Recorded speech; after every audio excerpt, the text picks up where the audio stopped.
Okay, so welcome back to Deep Learning Lesson 2.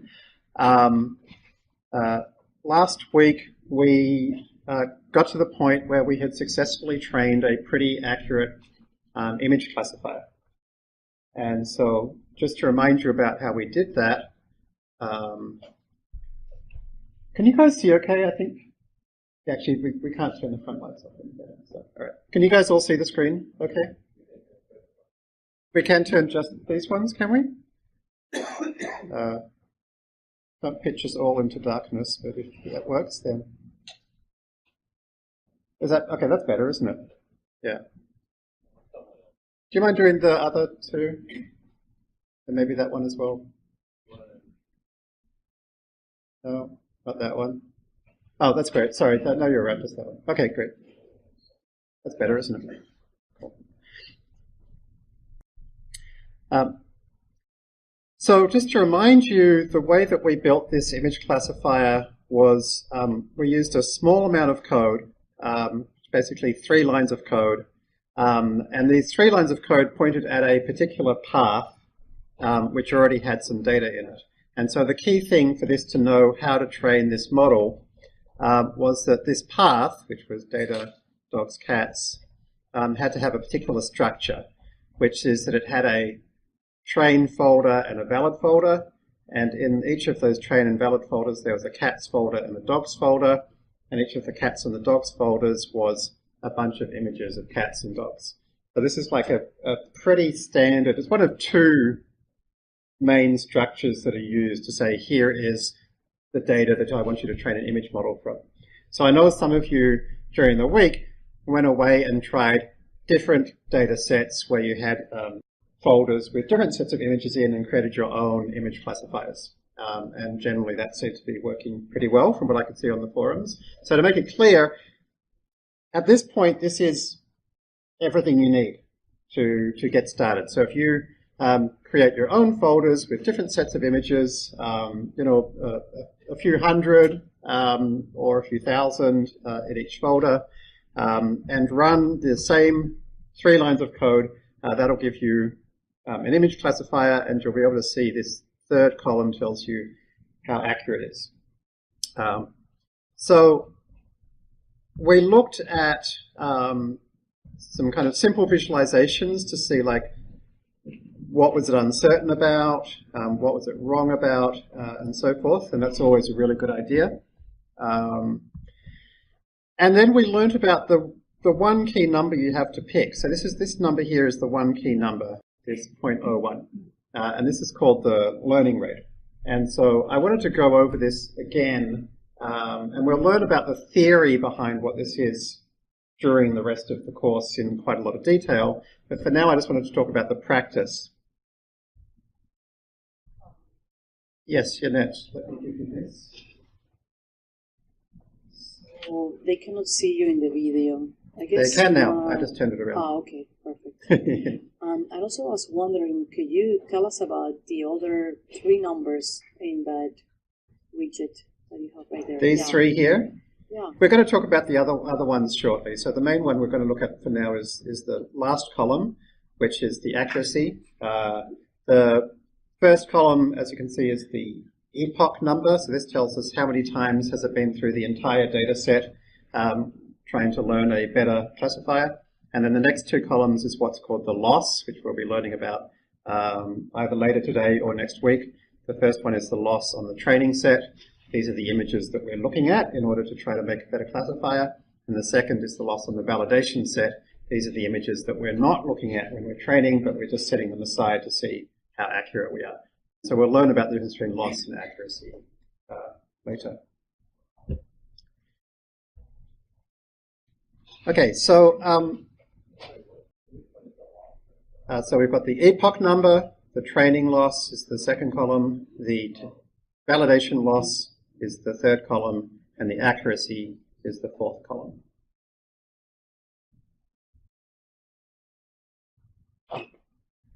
Okay, so the basic idea of the learning rate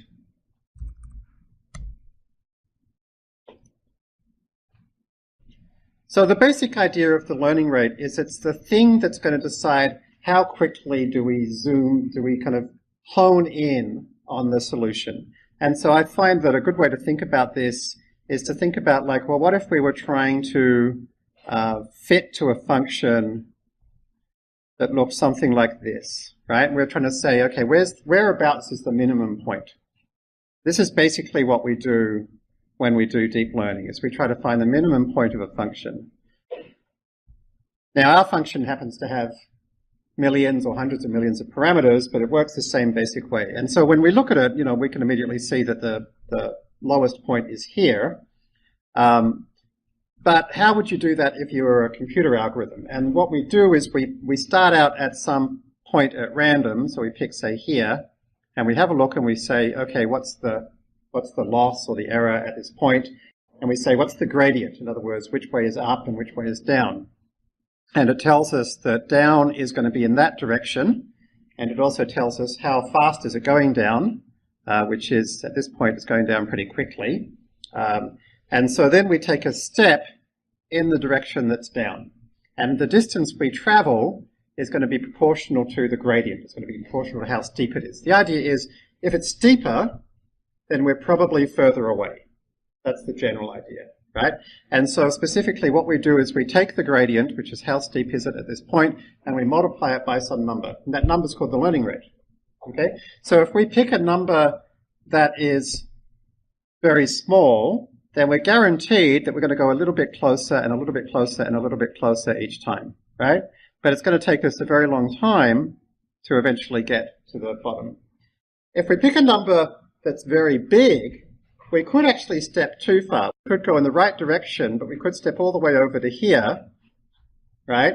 As a result of which we end up further away than we started, and we could oscillate, and it gets worse and worse. So if you start training a neural net and you find that your accuracy or your loss is like spitting off into infinity, almost certainly your learning rate's too high. So in a sense, learning rate too low is a better problem to have, because you're going to have to wait a long time. But wouldn't it be nice if there was a way to figure out, like, what's the best learning rate? Something where you could kind of quickly go like, boom, boom, boom, right? And so that's why we use this thing called a learning rate finder. And what the learning rate finder does is it tries, each time it looks at another, remember the term mini batch? A mini batch is a few images that we look at each time, so that we're using the parallel processing power of the GPU effectively. We look generally at around 64 or 128 images at a time.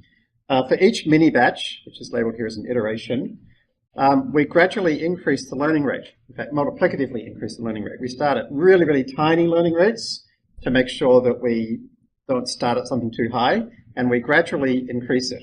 And so the idea is that eventually the learning rate will be so big that the loss will start getting worse. And so what we're going to do then is we're going to look at the plot of learning rate against loss, right? So when the learning rate's tiny, it increases slowly, then it starts to increase a bit faster, and then eventually it starts not increasing as quickly, and in fact it starts getting worse, right? So clearly here, and make sure you want to be familiar with this scientific notation, okay? So 10 to the negative 1 is 0.1, 10 to the 0 is 1, 10 to the negative 2 is 0.01, and when we write this in Python, we'll generally write it like this. Rather than writing 10 to the negative 1 or 10 to the negative 2, we'll just write 1e neg 1 or 1e neg 2. Okay? They mean the same thing. You're going to see that all the time. So, and remember that equals 0.1, 0.01. Okay. So don't be confused by this text that it prints out here. This loss here is the final loss at the end, and it's not of any interest, right? So ignore this. This is only interesting when we're doing regular training. It's not interesting for the learning rate finder. The thing that's interesting for the learning rate finder is this learn.shed.plot, and specifically, we're not looking for the point where it's the lowest, right? Because the point where it's the lowest, it's actually not getting better anymore. So that's too high a learning rate. So I generally look to see, like, where is it the lowest, and then I go back like 1 order of magnitude. So 1e neg 2 would be a pretty good choice here. Okay, so that's why you saw when we ran our fit here, we picked 0.01, right, which is 1e neg 2. So an important point to make here is like this is the one key number that we've learnt to adjust. And if you just adjust this number and nothing else, most of the time you're going to be able to get pretty good results. And this is like a very different message to what you would hear or see in any textbook or any video or any course, because up until now, there's been like dozens and dozens of these, they're called hyperparameters, dozens and dozens of hyperparameters to set, and they've been thought of as highly sensitive and difficult to set. So inside the FastAI library, we kind of do all that stuff for you as much as we can. And during the course, we're going to learn that there are some more we can tweak to get slightly better results. But it's kind of like, it's kind of in a funny situation here, because for those of you that haven't done any deep learning before, it's kind of like, oh, that's all there is to it. This is very easy. And then when you talk to people outside this class, they'll be like, deep learning's so difficult. There's so much to set. It's a real art form. And so that's why there's this difference, right? And so the truth is that the learning rate really is the key thing to set. And this ability to use this trick to figure out how to set it, although the paper is now probably 18 months old, almost nobody knows about this paper. It was from a guy who's not from a famous research lab, so most people kind of ignored it. And in fact, even this particular technique was one sub-part of a paper that was about something else. So again, this idea of like, this is how you can set the learning rate, really nobody outside this classroom just about knows about it. Obviously, the guy who wrote it, Leslie Smith, knows about it. So it's a good thing to tell your colleagues about. It's like, here is actually a great way to set the learning rate. And there's even been papers called, like one of the famous papers is called No More Pesky Learning Rates, which actually is a less effective technique than this one. But this idea that like setting learning rates is very difficult and fiddly has been true for most of the kind of deep learning history. So here's the trick, right? Go look at this plot, find kind of the lowest, to go back about a multiple of 10 and try that, right? And if that doesn't quite work, you can always try, going back another multiple of 10. But this has always worked for me so far.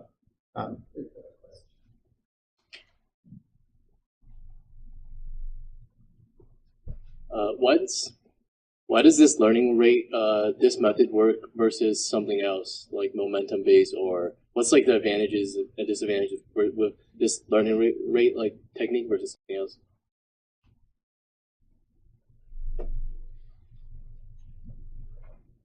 That's a great question. So we're going to learn during this course about a number of ways of improving gradient descent, like you mentioned momentum and atom and so forth. This is orthogonal, in fact. So one of the things the FastAI library tries to do is figure out the right gradient descent version. And in fact, behind the scenes, this is actually using something called atom. And so this technique is telling us this is the best learning rate to use, given what other tweaks you're using, in this case, the atom optimizer. So it's not that there's some compromise between this and some other approaches. This sits on top of those approaches, and you still have to set the learning rate when you use those other approaches. So we're trying to find the best kind of optimizer to use for a problem, but you still have to set the learning rate, and this is how we can do it. And in fact, this idea of using this technique on top of more advanced optimizers like atom, I haven't even seen mentioned in a paper before, so I think this is like it's not a huge breakthrough. It seems obvious, but nobody else seems to have tried it. So as you can see, it works well.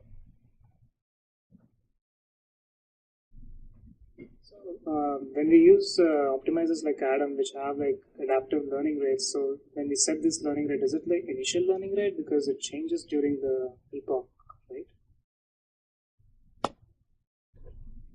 So we're going to be learning about things like atom, the details about it later in the class, but the basic answer is no. Even with atom, there actually is a learning rate. It's just it's being basically divided by the gradient, the average previous gradient, and also the recent sum of squareds of gradients. So there's still like a number called the learning rate. There isn't even these so-called dynamic learning rate methods still have a learning rate. Okay, so the most important thing that you can do to make your model better is to give it more data. So the challenge that happens is that these models have hundreds of millions of parameters, and if you train them for a while, they start to do what's called overfitting. And so overfitting means that they're going to start to see like the specific details of the images you're giving them rather than the more general learning that can transfer across to the validation set. So the best thing we can do to avoid overfitting is to find more data. Now, obviously, one way to do that would just be to collect more data from wherever you're getting it from or label more data. But a really easy way that we should always do is to use something called data augmentation. So data augmentation is one of these things that's, in many courses, it's not even mentioned at all, or if it is, it's kind of like an advanced topic right at the end. But actually, it's like the most important thing that you can do to make a better model. Okay, and so it's built into the FastAI library to make it very easy to do. And so we're going to look at the details of the code shortly, but the basic idea is that in our initial code, we had a line that said image classifier data from paths, and we passed in the path to our data. And for transforms, we passed in basically the size and the architecture. We'll look at this in more detail shortly. We just add one more parameter, which is what kind of data augmentation do you want to do? And so to understand data augmentation, it's maybe easiest to look at some pictures of data augmentation. So what I've done here, again, we'll look at the code in more detail later, but the basic idea is I've built a data class like multiple times. I'm going to do it 6 times, and each time I'm going to plot the same cat. And you can see that what happens is that this cat here is further over to the left, and this one here is further over to the right, and this one here is flipped horizontally, and so forth. So data augmentation, different types of image are going to want different types of data augmentation, right? So, for example, if you were trying to recognize letters and digits, you wouldn't want to flip horizontally because like it actually has a different meaning. Whereas on the other hand, if you're looking at photos of cats and dogs, you probably don't want to flip vertically because cats aren't generally upside down, right? Whereas if you're looking at, there's a current Kaggle competition which is recognizing icebergs in satellite images, you probably do want to flip them upside down because it doesn't really matter which way around the iceberg or the satellite was, right? So one of the examples of the transform sets we have is transforms side on. So in other words, if you have photos that are like generally taken from the side, which generally means you want to be able to flip them horizontally but not vertically, this is going to give you all the transforms you need for that. So it'll flip them sideways, rotate them by small amounts, but not too much, slightly vary their contrast and brightness, and slightly zoom in and out a little bit and move them around a little bit. So each time it's a slightly different image. I'm getting a couple of questions from people about, could you explain again the reason why you don't take the minimum of the loss curve, but a slightly higher rate? So, and also, could you, people want to understand if this works for every CNN, for CNNs, or for every neural net? This being the learning rate finder? Yeah, exactly, yeah. And technical, the students, we have a lot of... Okay, great. Could you put your hand up if there's a spare seat next to you?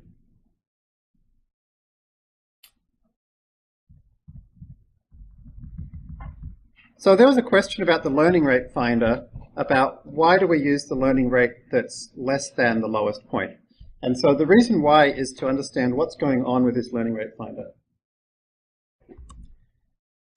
So let's go back to our picture here of like how do we figure out what learning rate to use, right? And so what we're going to do is we're going to take steps, and each time we're going to double the learning rate, so kind of double the amount by which we're multiplying by the gradient.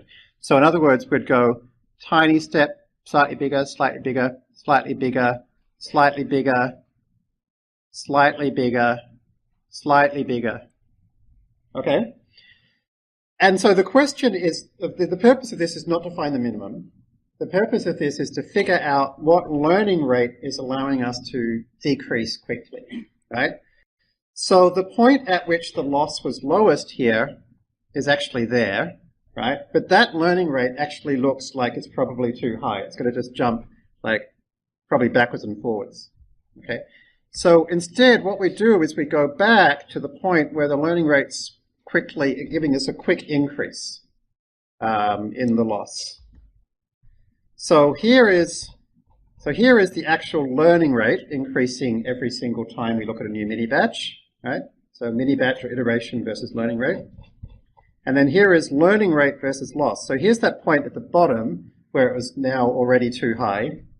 Okay, and so here's the point where we go back a little bit and it's increasing nice and quickly.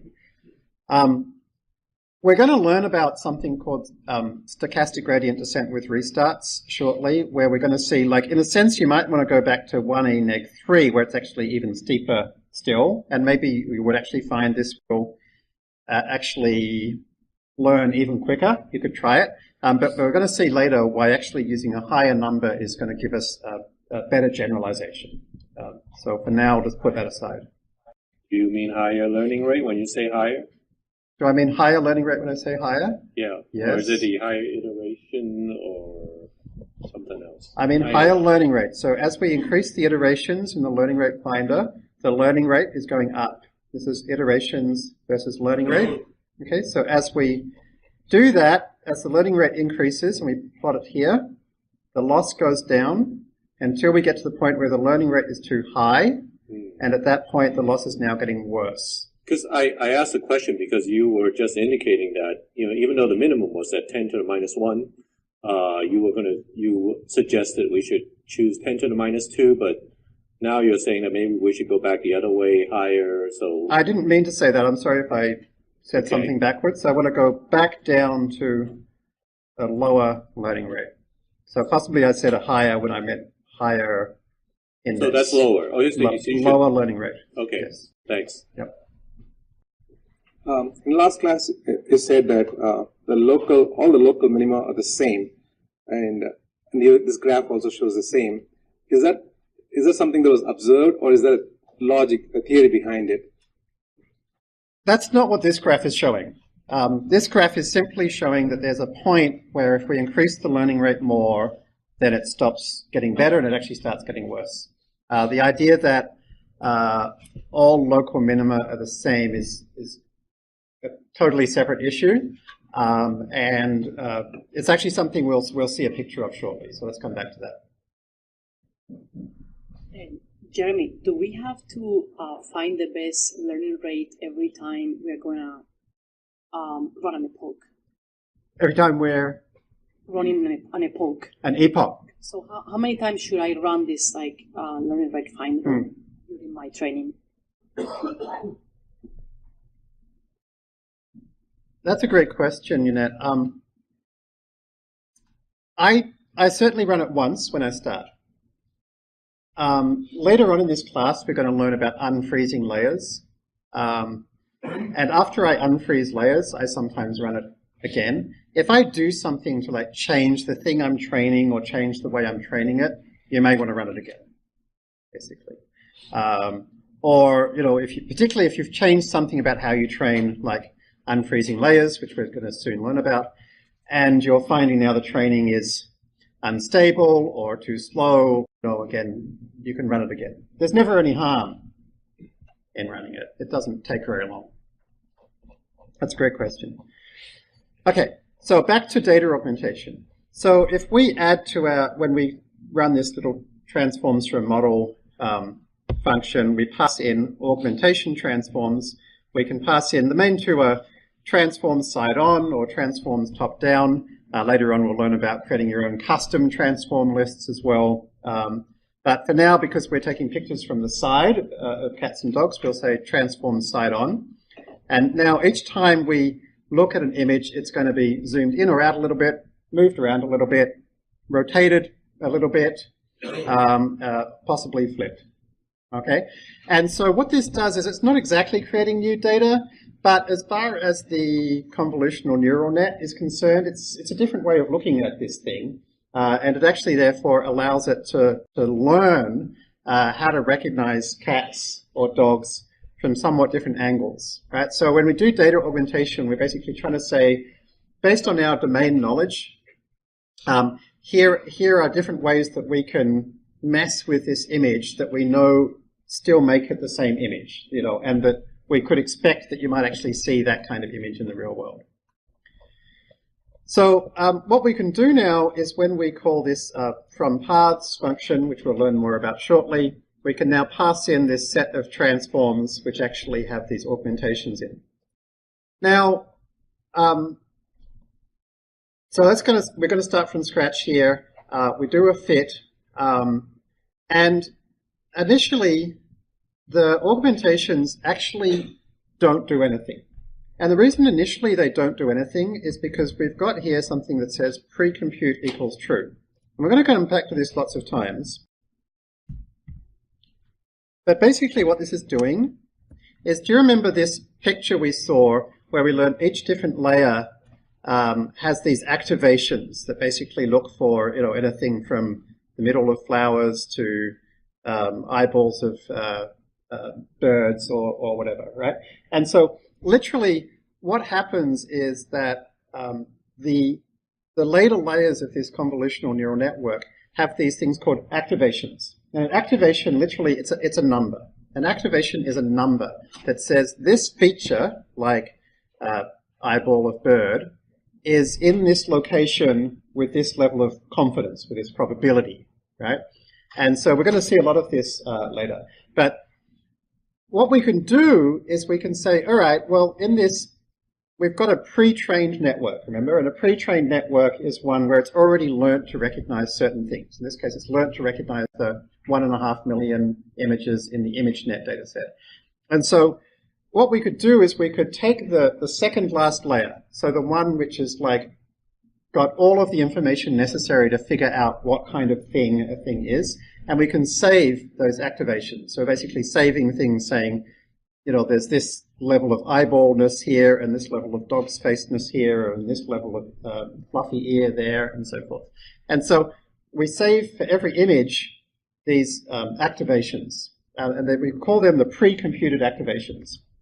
And so the idea is now that when we want to create a new classifier which can basically take advantage of these pre-computed activations, we can just very quickly train, we'll learn all the details of this shortly, we can very quickly train a simple linear model based on those. And so that's what happens when we say pre-compute equals true. And that's why, you may have noticed this week, the first time that you run a model, a new model, it takes a minute or two. Whereas you saw when I ran it, it took like 5 or 10 seconds. It took you a minute or two, and that's because it had to pre-compute these activations. It just has to do that once. If you're using like your own computer or AWS, it just has to do it once ever. If you're using Crestle, it actually has to do it once every single time you rerun Crestle, because Crestle uses just for these pre-computed activations, it uses a special little kind of scratch space that disappears each time you restart your Crestle instance. So other than the special case of Crestle, generally speaking, you just have to run it once ever for a data set. Okay? So the issue with that is that since we've pre-computed for each image, you know, how much does it have an ear here, and how much does it have a lizard's eyeball there, and so forth. That means that data augmentations don't work, right? In other words, even though we're trying to show it a different version of the cat each time, we've pre-computed the activations for a particular version of that cat. So in order to use data augmentation, we just have to go learn.precompute equals false, okay? And then we can run a few more epochs, right? And so you can see here that as we run more epochs, the accuracy isn't particularly getting better, right? That's the bad news. The good news is that you can see the train loss, right? So this is like a way of measuring the error of this model. Although that's getting better, the error is going down, the validation error isn't going down, but we're not overfitting. And overfitting would mean that the training loss is much lower than the validation loss. And we're going to talk about that a lot during this course. But the general idea here is if you're doing a much better job on the training set than you are on the validation set, that means your model's not generalized. So we're not at that point, which is good, but we're not really improving. So we're going to have to figure out how to deal with that. Before we do, I want to show you one other cool trick. I've added here cycle length equals 1. And this is another really interesting idea. Here's the basic idea. Cycle length equals 1 enables a fairly recent discovery in deep learning called stochastic gradient descent with restarts. And the basic idea is this. As you get closer and closer to the right spot, right? I'm getting closer and closer. I may want to start to decrease my learning rate, right? Because as I get closer, I'm kind of like, oh, I'm pretty close now, so let's slow down my steps to try to get exactly to the right spot, right? And so as we do more iterations, our learning rate perhaps should actually go down, right? Because as we go along, we're getting closer and closer to where we want to be, and we want to like get exactly to the right spot. Okay, so the idea of decreasing the learning rate as you train is called learning rate annealing. And it's very, very common, very, very popular. Everybody uses it basically all the time.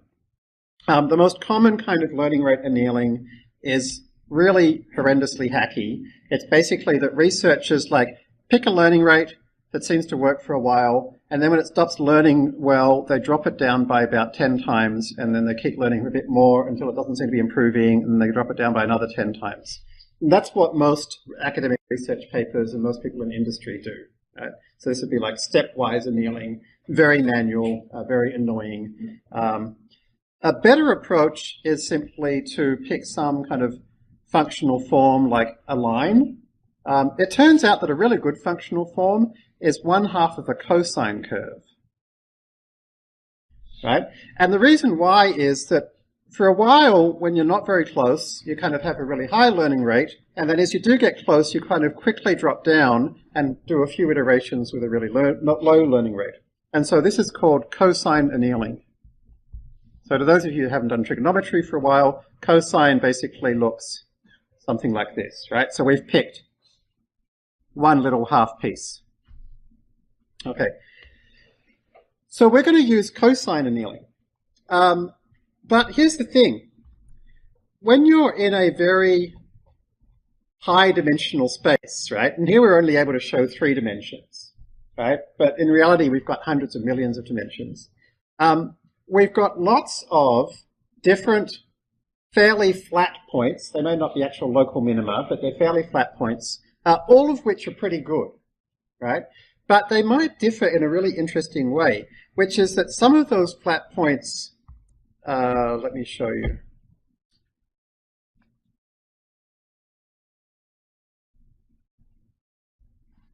Let's imagine we've got a surface that looks something like this. Right?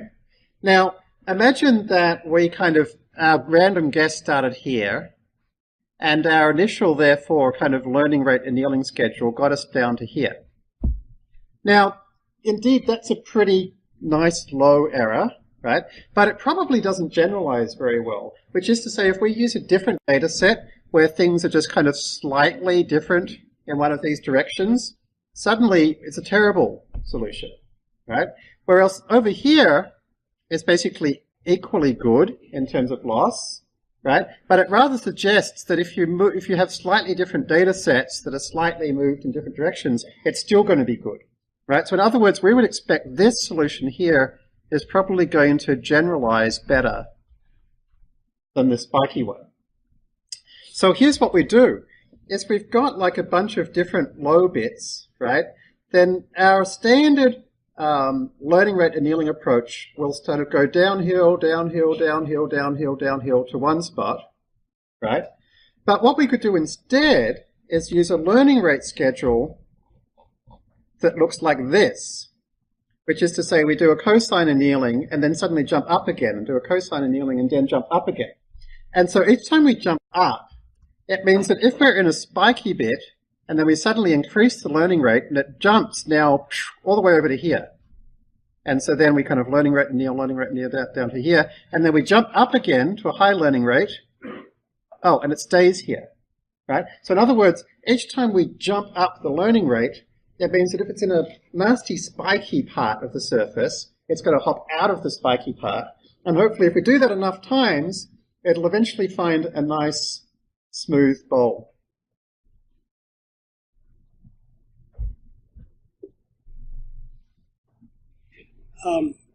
Could you get the same effect by running multiple iterations through with different randomized starting points so that eventually you explore all possible minimas and then you can compare them? Yeah, so in fact, that's a great question. And before this approach, which is called stochastic gradient descent with restarts, was created, that's exactly what people used to do. They used to create these things called ensembles, where they would basically relearn a whole new model 10 times in the hope that one of them's like going to end up being better. And so the cool thing about this stochastic gradient descent with restarts is that the model, once we're in a reasonably good spot, each time we jump up the learning rate, it doesn't restart. It actually hangs out in this nice part of the space and then keeps getting better. So interestingly, it turns out that this approach where we do this a bunch of separate cosine annealing steps, we end up with a better result than if we just randomly tried a few different starting points. So it's a super neat trick, and it's a fairly recent development, but and again, almost nobody's heard of it. But I found like it's now like my superpower. Like using this along with the learning rate finder, like I can get better results than nearly anybody like in a Kaggle competition, you know, in the first week or two. I can like jump in, spend an hour or two and bang, I've got a fantastically good result. And so this is why I didn't pick the point where it's got the steepest slope. I actually tried to pick something kind of aggressively high. It's still getting down, but maybe like getting to the point where it's nearly too high. And that's because I want to make sure, because when we do this stochastic gradient descent with restarts, this 10 to the negative 2 represents the highest number that it uses. So it goes up to 10 to the negative 2 and then goes down, and then up to 10 to the negative 2 and then down. So if I use too low a learning rate, it's not going to jump to a different part of the function. So I have a few questions, but the first one is, how many times do you change the learning rate in one epoch? We don't change the learning rate. How many times? Okay, so in terms of this part here where it's going down, we change the learning rate every single mini batch, right? And then the number of times we reset it is set by the cycle length parameter. And so 1 means reset it after every epoch. So if I had 2 there, it would reset it after every 2 epochs. And interestingly, this point that when we do the learning rate annealing, that we actually change it every single batch, it turns out to be really critical to making this work. And it's very different to what nearly everybody in industry and academia has done before. When you get a chance, could you explain precompute equals true? Because it's still very confusing. Yeah, we're going to come back to that multiple times in this course. So the way this course is going to work is we're going to like do a really high-level version of each thing, and then we're going to like come back to it in 2 or 3 lessons, and then come back to it at the end of the course. And each time we're going to see like more of the math, more of the code, and get a deeper view. Okay, and we can talk about it also on the forums during the week. So our main goal is to generalize, and we don't want to get those like narrow optimas. Yeah, that's a very good summary. With this method, are we keeping track of the minimas and averaging them, ensembling them? That's another level of sophistication, and indeed you can see there's something here called snapshot ensemble. So we're not doing it in the code right now, But yes, if you wanted to make this generalize even better, you can save the weights here and here and here, and then take the average of the predictions. But for now, we're just going to pick the last one. Okay, thank you. If you want to skip ahead, there's a parameter called cycle save name, which you can add as well as cycle len, and that will save a set of weights at the end of every learning rate cycle, and then you can ensemble them. Okay,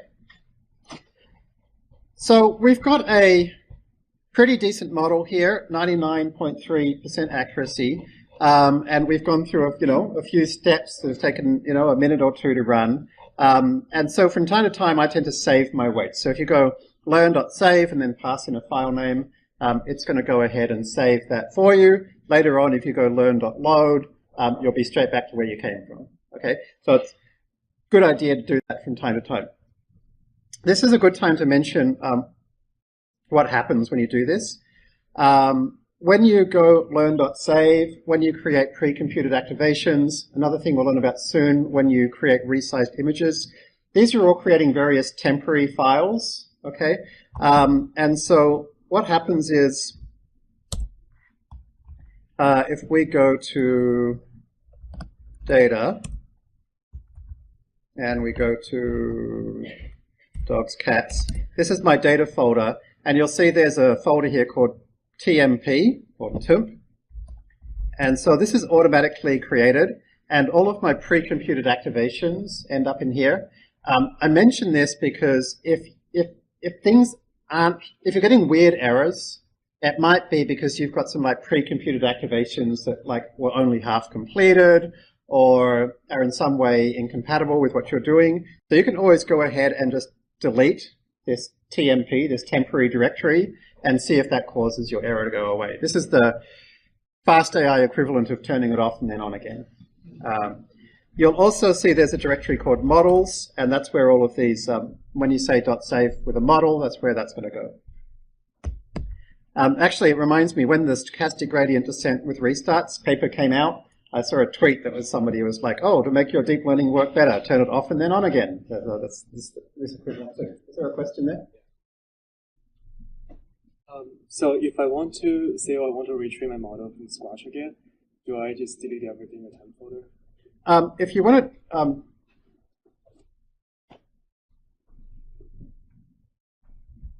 if you want to train your model from scratch, there's generally no reason to delete the pre-computed activations, because the pre-computed activations are without any training. That's what the pre-trained model created with the weights that you downloaded off the internet. The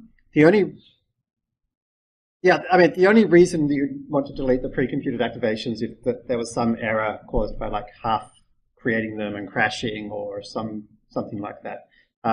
As you change the size of your input, change different architectures and so forth, they all create different sets of activations with different file names, so generally you shouldn't have to worry about it. If you want to start training again from scratch, all you have to do is create a new learn object. So each time you go conf learner.pretrained, that creates a new object with new sets of weights for you to train from. Okay. So before our break, we'll finish off by talking about fine-tuning and differential learning rates. And so far, everything we've done has not changed any of these pre-trained filters, right? So we've used a pre-trained model that already knows how to find,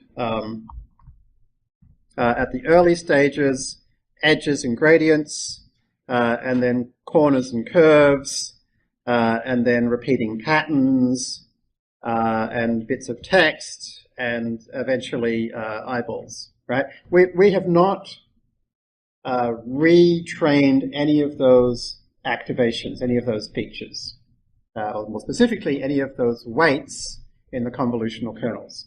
All we've done is we've learnt some new layers that we've added on top of these things. We've learned how to mix and match these pre-trained features. Now, obviously, it may turn out that your pictures have, different kinds of eyeballs or faces, or if you're using different kinds of images like satellite images, totally different kinds of features altogether, right? So if you're like training to recognize icebergs, you'll probably want to go all the way back and learn, all the way back to kind of different combinations of these simple gradients and edges. In our case, as dogs versus cats, we're going to have some minor differences, but we still may find it's helpful to slightly tune some of these later layers as well. So to tell the learner that we now want to start actually changing the convolutional filters themselves, we simply say unfreeze. Okay, so a frozen layer is a layer which is not trained, which is not updated. Okay, so unfreezes all of the layers. Now, when you think about it, it's pretty obvious that layer 1, right, which is like a diagonal edge or a gradient, probably doesn't need to change by much, if at all, right? From the 1.5 million images on ImageNet, it probably already has figured out pretty well how to find like edges and gradients. It probably already knows also like which kind of corners to look for and how to find which kinds of curves and so forth. So in other words, these early layers probably need little, if any, learning. Whereas these later ones are much more likely to need more learning. And this is universally true, regardless of whether you're looking for satellite images of rainforests or icebergs, or whether you're looking for cats versus dogs, right? So what we do is we create an array of learning rates, where we say, okay, these are the learning rates to use for our additional layers that we've added on top. These are the learning rates to use in the middle few layers, and these are the learning rates to use for the first few layers. So these are the ones for the layers that represent like very basic geometric features. These are the ones that are used to for the more complex, kind of sophisticated convolutional features, and these are the ones that are used for the features that we've added and learned from scratch. Right? So we can create an array of learning rates, and then when we called up fit and pass in an array of learning rates, it's now got to use those different learning rates for different parts of the model. This is not something that we've like invented, but I'd also say it's so not that common that it doesn't even have a name as far as I know. So we're going to call it differential learning rates. If it actually has a name, or indeed if somebody's actually written a paper specifically talking about it, I don't know. There's a great researcher called Jason Yasinski who did write a paper about the idea that you might want different learning rates and showing why. But I don't think any other libraries support it, and yeah, I don't know of a name for it. Having said that, though, this ability to like unfreeze and then use these differential learning rates, I've found is like the secret to taking a pretty good model and turning it into an awesome model.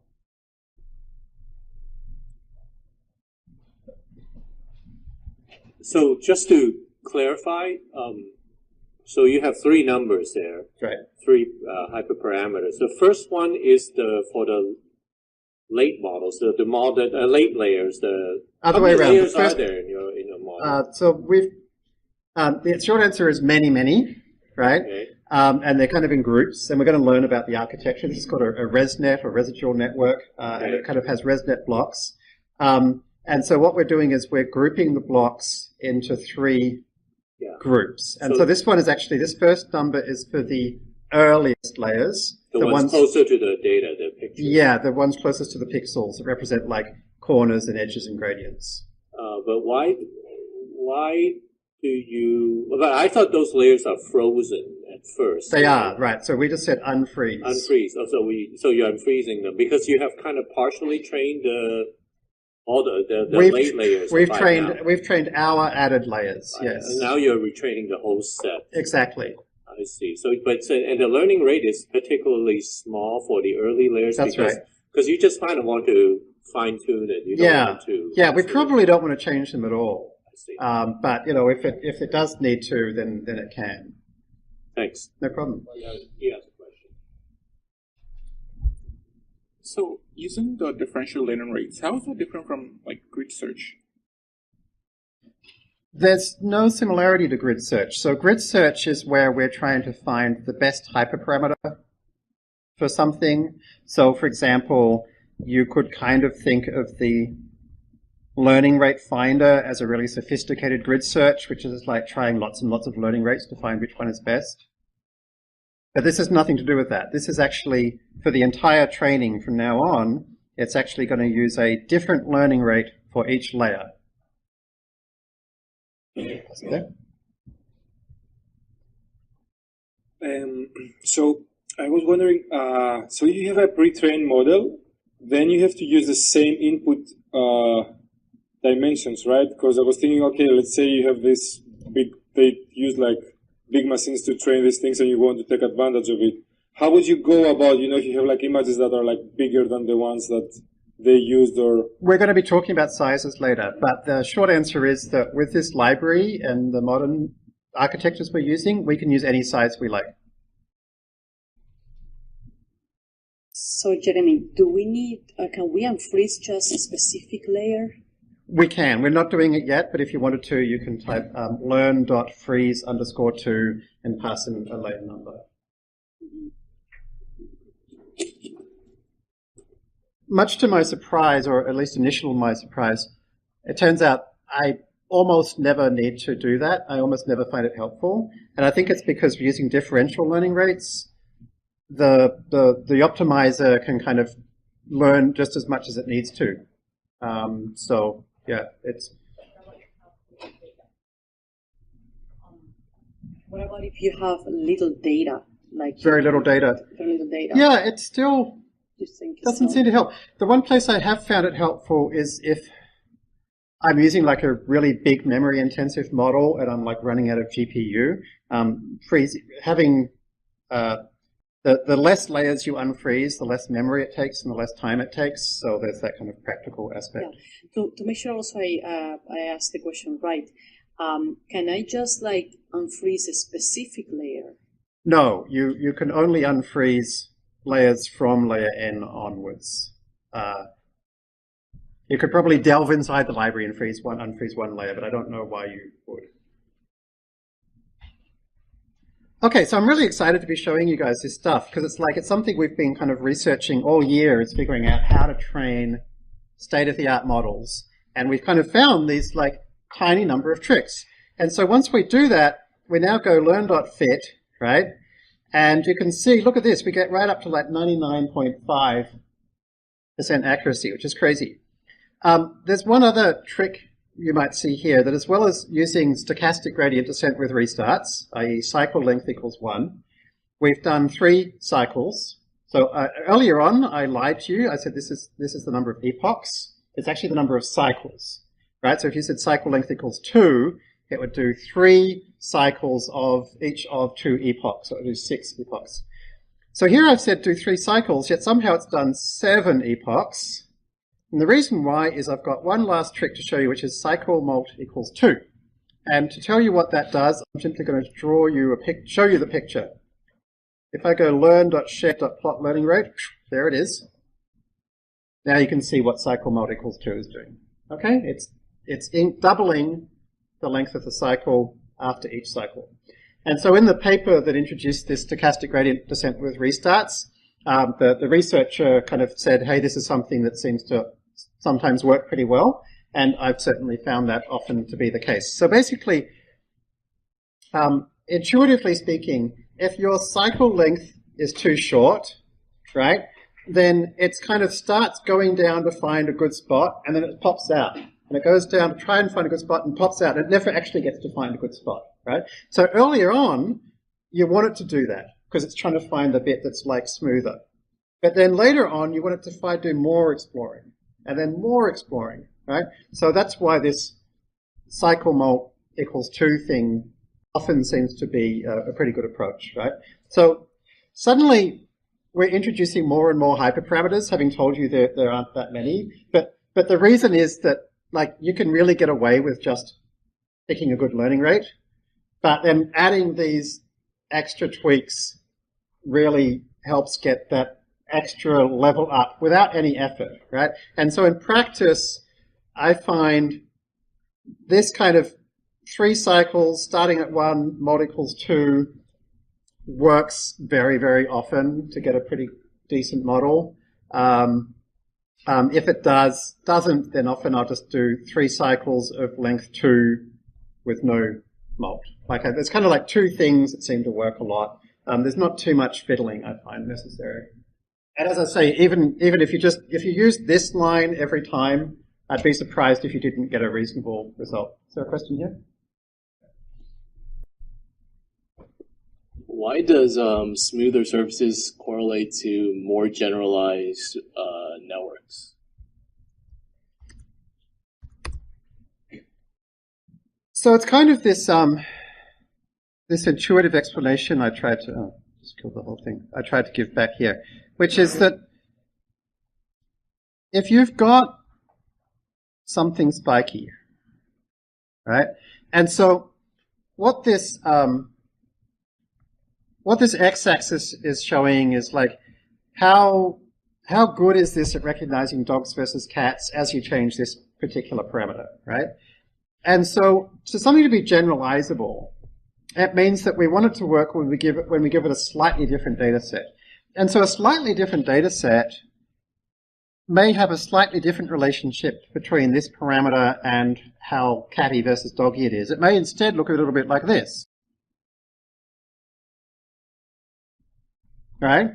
So in other words, if we end up at this point, right, then it's not going to do a good job on this slightly different data set. Or else if we end up on this point, it's still going to do a good job on this data set.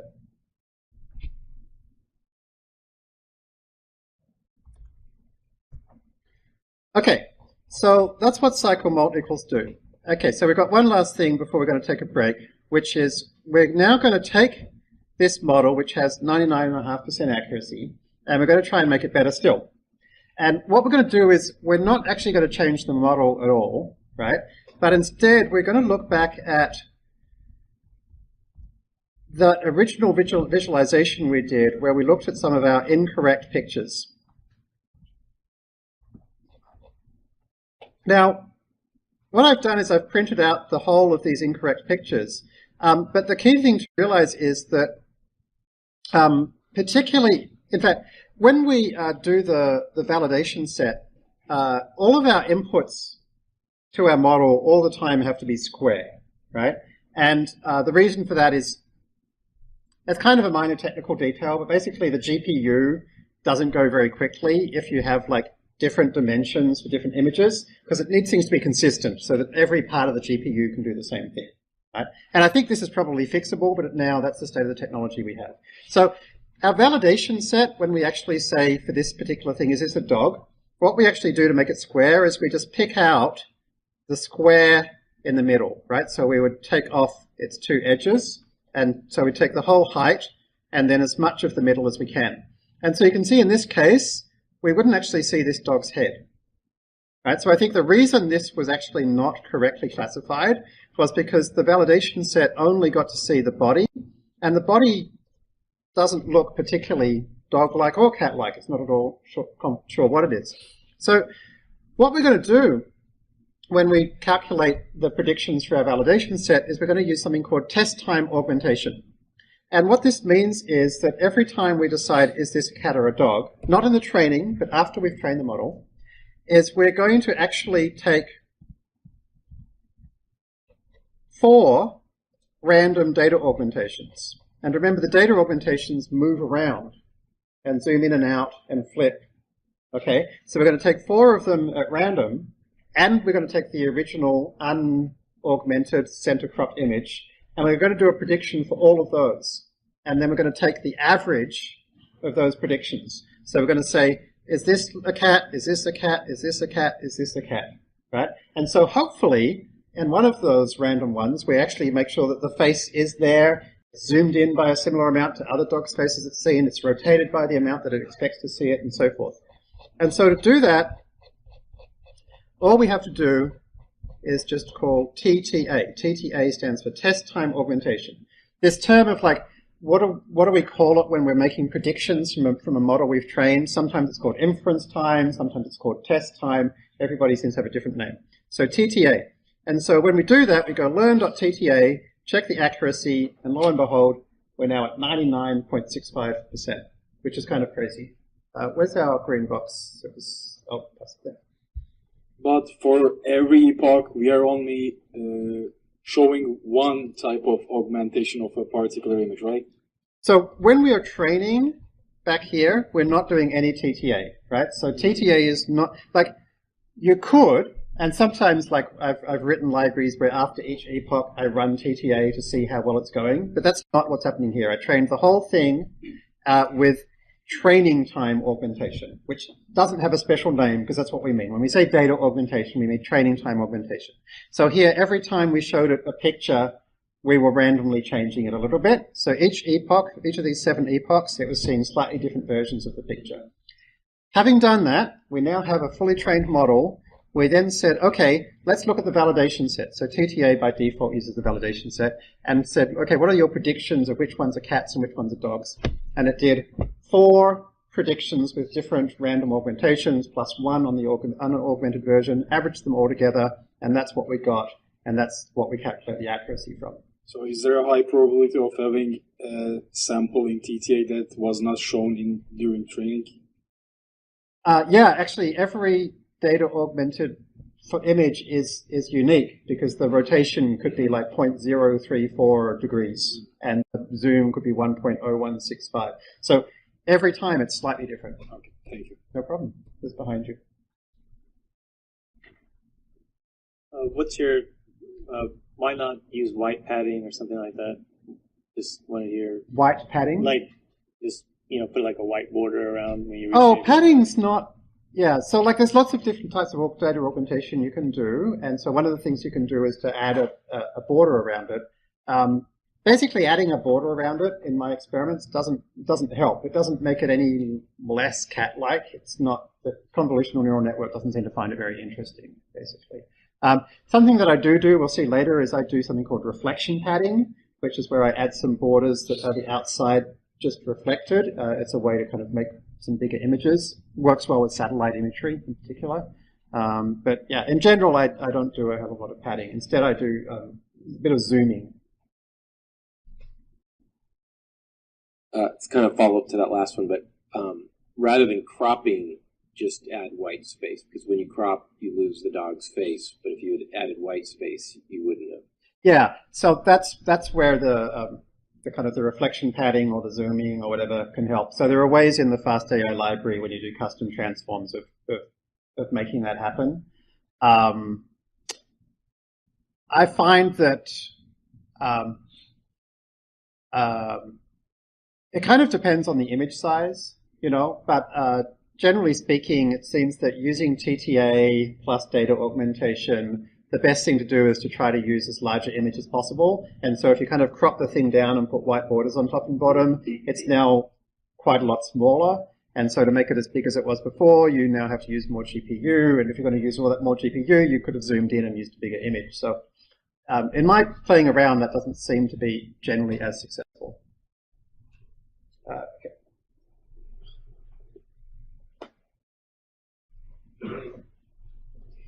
There is a lot of interest on the topic of how to do the augmentation in other than images, in data that is not images.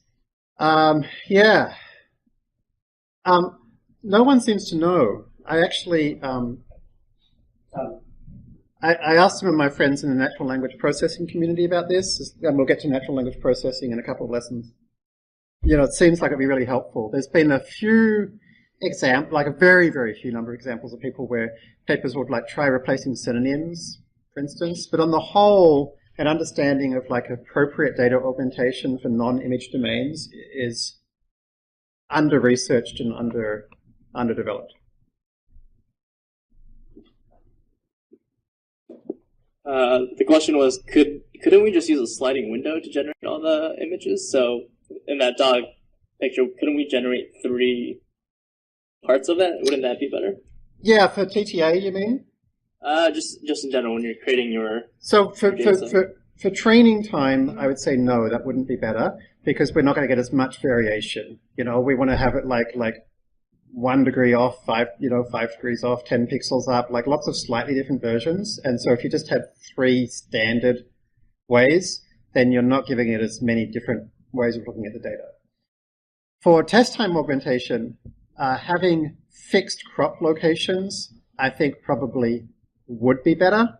And I just haven't gotten around to writing that yet. I have a version in an older library. I think having fixed crop locations plus random contrast, brightness, rotation changes might be better. The reason I haven't got around to it yet is because in my testing, it didn't seem to help in practice very much, and it made the code a lot more complicated. So, you know, it's an interesting question.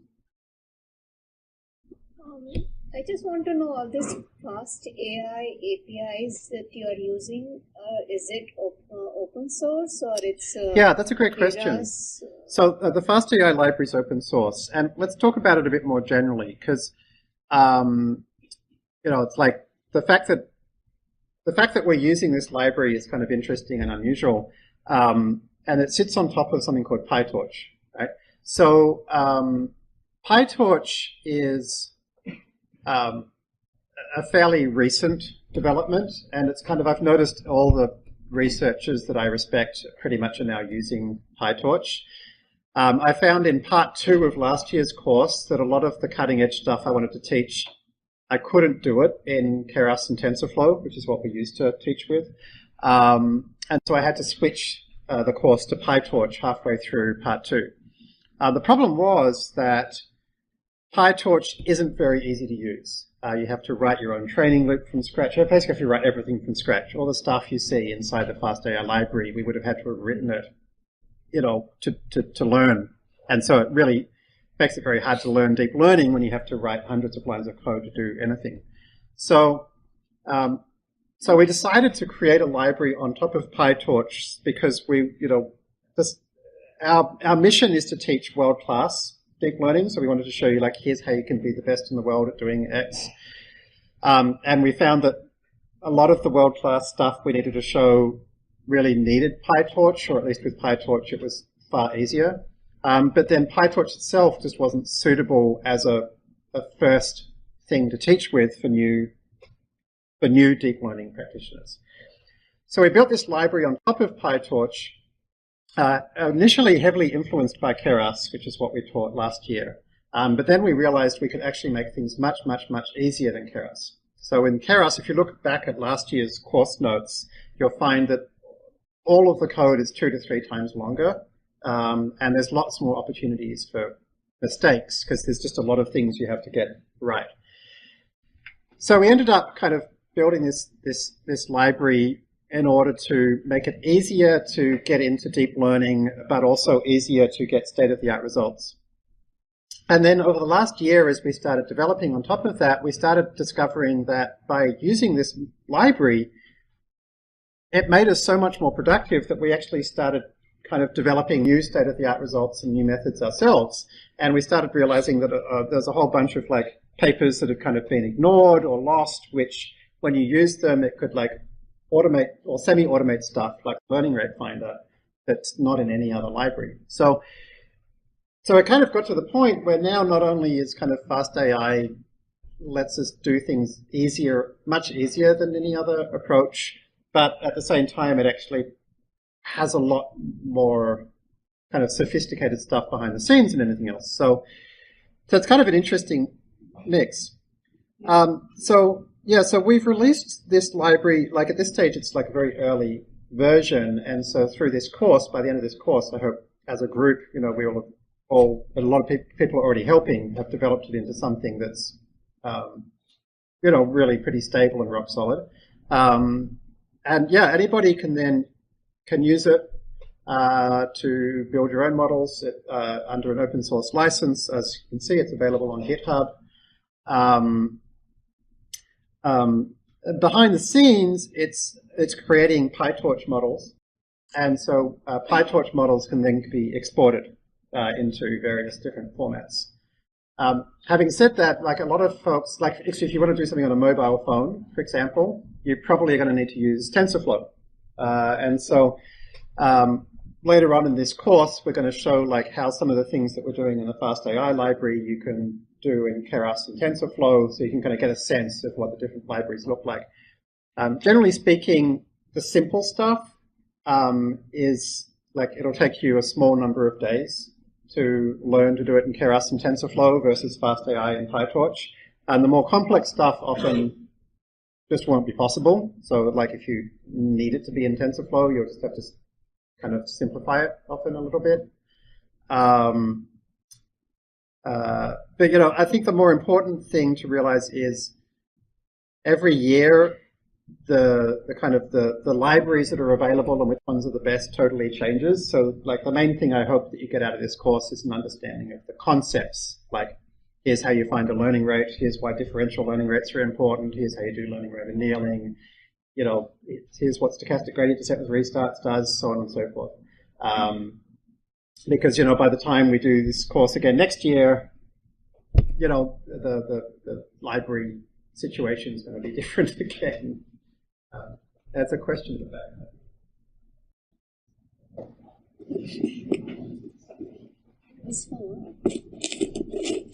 I was wondering if you had an opinion on Pyro, which is Uber's new release. I haven't looked at it, no. I'm very interested in probabilistic programming, and it's really cool that it's built on top of PyTorch. So one of the things we'll learn about in this course is we'll see that PyTorch is much more than just a deep learning library.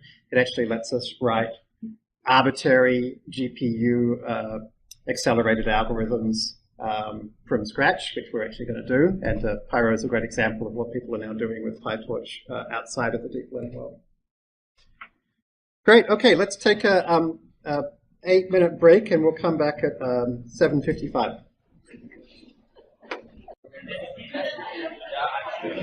So 99.65% accuracy. What does that mean? So in classification, when we do classification in machine learning, a really simple way to look at the result of a classification is what's called the confusion matrix. This is not just deep learning, but in any kind of classifier in machine learning, where we say, okay, what was the actual truth? There were 1,000 cats and 1,000 dogs, and of the 1,000 actual cats, how many did we predict were cats? This is obviously in the validation sets. This is the images that we didn't use to train with. It turns out there were 998 cats that we actually predicted as cats and 2 that we got wrong. Okay, and then for dogs, there were 995 that we predicted were dogs and then 5 that we got wrong. And so often these confusion matrices can be helpful, particularly if you've got like 4 or 5 classes you're trying to predict to see like which group you're having the most trouble with. And you can see it uses color coding to tell you, you know, to highlight the large bits. And you've got to hope that the diagonal is the highlighted section. So now that we've retrained the model, it can be quite helpful now that it's better to actually look back and see, like, okay, which ones in particular were incorrect. And we can see here there were actually only 2 incorrect cats. It prints out 4 by default, so you can actually see these 2 actually less than 0.5, so they weren't wrong. Okay, so it's actually only these 2 were wrong cats. This one isn't obviously a cat at all. This one is, but it looks like it's got a lot of weird artifacts and you can't see its eyeballs at all. So, and then here are the, how many dogs were there all wrong? There were 5 wrong dogs. Here are 4 of them. That's not obviously a dog. That looks like a mistake. That looks like a mistake. That one, I guess it doesn't really have enough information, but I guess it's a mistake. So, so we've done a pretty good job here of creating a good classifier. Based on entering a lot of Kaggle competitions and comparing results I've done to various research papers, I can tell you it's a state-of-the-art classifier. It's right up there with the best in the world. We're going to make it a little bit better in a moment, but here are the basic steps, right? So if you want to create a world-class image classifier, the steps that we just went through was that we turned data augmentation on by saying org transforms equals, and you either say side on or top down, depending on what you're doing. Start with precompute equals true. Find a decent learning rate. We then train just like at 1 or 2 epochs, which like takes a few seconds because we've got precompute equals true.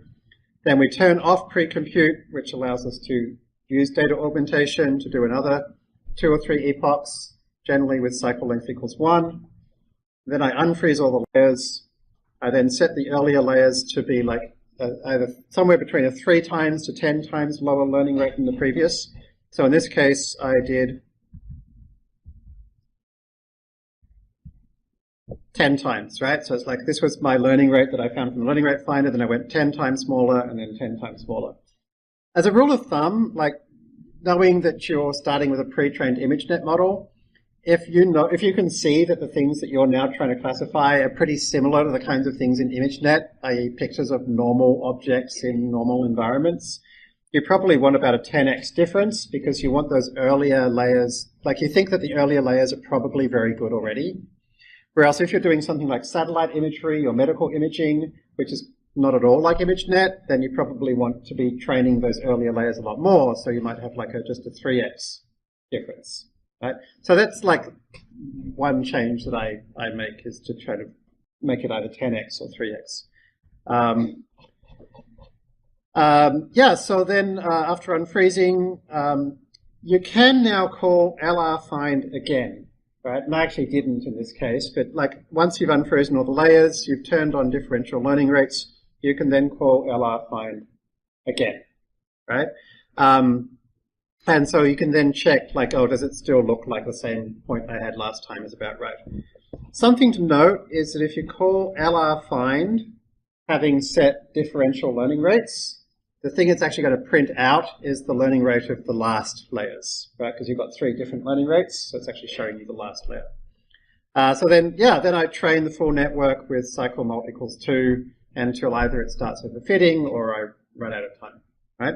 So, like, let me show you, right? So let's do this again for a totally different data set. So this morning, I noticed that some of you on the forums were playing around with this playground Kaggle competition, very similar, called dog breed identification. So the dog breed identification Kaggle challenge is one where you don't actually have to decide which ones are cats and which ones are dogs. They're all dogs, but you have to decide what kind of dog it is. And there are 120 different breeds of dogs. Okay, so, you know, obviously this could be like different types of cells in pathology slides. It could be different kinds of cancers in CT scans. It could be different kinds of icebergs and satellite images, whatever, right? As long as you've got some kind of labeled images. So I want to show you what I did this morning. So it took me about an hour, basically, to go end to end from something I'd never seen before. So I downloaded the data from Kaggle, and I'll show you how to do that shortly. But the short answer is there's something called Kaggle CLI, which is a GitHub project you can search for. And if you read the docs, you basically run kg download, provide the competition name, and it'll grab all the data for you to your Cressel or Amazon or whatever instance.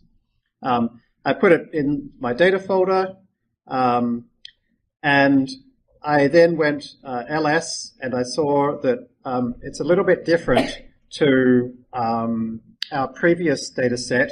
It's not that there's a train folder which has a separate folder for each kind of dog, but instead it turned out there was a CSV file. And the CSV file, I read it in with pandas. So pandas is the thing we use in Python to do structured data analysis, like CSV files. So if you pandas, we call PD. That's pretty much universal. PD.readCSV reads in a CSV file. We can then take a look at it, and you can see that basically it had like some kind of identifier, and then the breed, right? So this is like a different way. This is the second main way that people kind of give you image labels. One is to put different images into different folders. The second is generally to give you some kind of file, like a CSV file, to tell you, here's the image name and here's the label. Okay? So what I then did was I used pandas again to create a pivot table, which basically groups it up, just to see how many of each breed there were, and I sorted them. And so I saw, okay, they've got like about 100 of some of the more common breeds, and some of the less common breeds, they've got like 60 or so. Okay. Altogether, there are 120 rows, so there must have been 120 different breeds represented. Okay. So I'm going to go through the steps, right? So enable data augmentation. So to enable data augmentation, when we call this transforms from model, you just pass in an org transforms. In this case, I chose side on. Again, these are pictures of dogs and stuff, so they're side on photos. We'll talk about max zoom more detail later, but max zoom basically says when you do the data augmentation, we like zoom into it by up to 1.1 times. Okay, so randomly between 1, the original image size, and 1.1 times. So it's not always cropping out the middle or an edge, but it could be cropping out a smaller part. Okay, so having done that, the key step now is that rather than going from paths, so previously we went from paths, and that tells it that the names of the folders are the names of the labels. We go from CSV, and we pass in the CSV file that contains the labels. So we're passing in the path that contains all of the data, the name of the folder that contains the training data, the CSV that contains the labels. We need to also tell it where the test set is if we want to submit to Kaggle later. We'll talk more about that next week. Now this time, the previous data set I had actually separated a validation set out into a separate folder, right? But in this case, you'll see that there is not a separate folder called validation, right? So we want to be able to track how good our performance is locally, so we're going to have to separate some of the images out to put it into a validation set, okay? So I do that at random, and so up here you can see I've basically opened up the CSV file, turned it into a list of rows, and then taken the length of that minus 1, because there's a header at the top, right? And so that's the number of rows in the CSV file, which must be the number of images that we have. And then this is a FastAI thing, get cross-validation indexes. We'll talk about cross-validation later, but basically if you call this and pass in a number, it's going to return to you, by default, a random 20% of the rows to use as your validation set. And you can pass in parameters to get different amounts, right? So this is now going to grab 20% of the data and say, all right, this is the indexes, the numbers of the files, which we're going to use as a validation set. Okay, so now that we've got that, in fact, let's kind of run this so you can see what that looks like.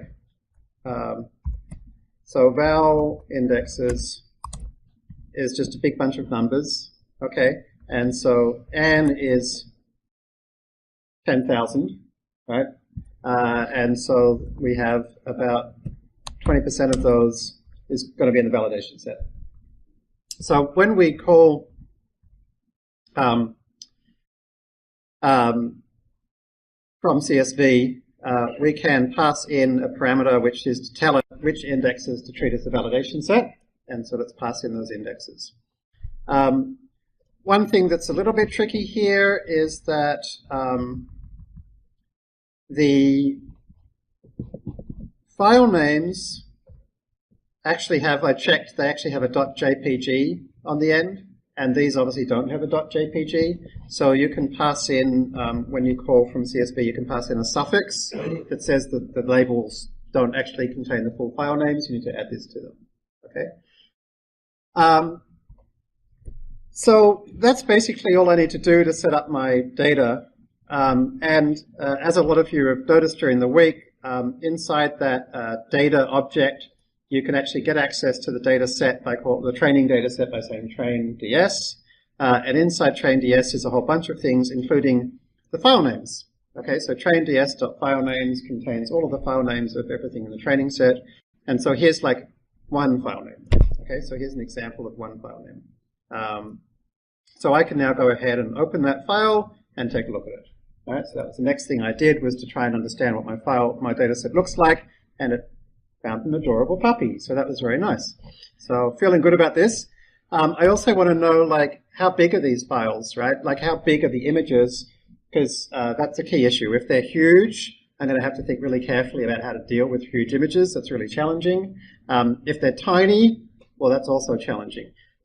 Most of ImageNet models are trained on either 224 by 224 or 299 by 299 images. So anytime you have images in that kind of range, that's really hopeful. You're probably not going to have to do too much different. In this case, The first image I looked at was about the right size, so I'm thinking, oh, this is looking pretty hopeful. So what I did then is I created a dictionary comprehension. Now, if you don't know about list comprehensions and dictionary comprehensions in Python, go study them. They're the most useful thing, super handy. But you can see the basic idea here is that I'm going through all of the files, and I'm creating a dictionary that maps the name of the file to the size of that file. Again, this is a handy little Python feature which I'll let you learn about during the week if you don't know about it, which is zip, and using this special star notation is now going to take this dictionary and turn it into the rows and the columns. And so I can now turn those into NumPy arrays and like, okay, here are the first 5 row sizes for each of my images. And then matplotlib is something you want to be very familiar with if you do any kind of data science or machine learning in Python. Matplotlib we always refer to as PLT. So it gives us a histogram. And so I've got a histogram of how many rows there are in each image. So you can see here I'm kind of getting a sense. Before I start doing any modeling, I kind of need to know what I'm modeling with. And I can see some of the images are going to be like 2,500, 3,000 pixels high, but most of them seem to be around 500. So given that so few of them were bigger than 1,000, I use standard NumPy slicing to just grab those that are smaller than 1,000 and histogram that, just to zoom in a little bit. And I can see here, all right, it looks like, yeah, the vast majority are around 500. And so this actually also prints out the histogram, so I can actually go through and I can see, yeah, 4,500 of them are about 450. Okay, so I get about that sense of how many they are. So, Jeremy, how many images should we get in the validation set? Is always at 20%? So the size of the validation set, like, using 20% is fine unless you're kind of feeling like, oh, my data set's really small. I'm not sure that's enough.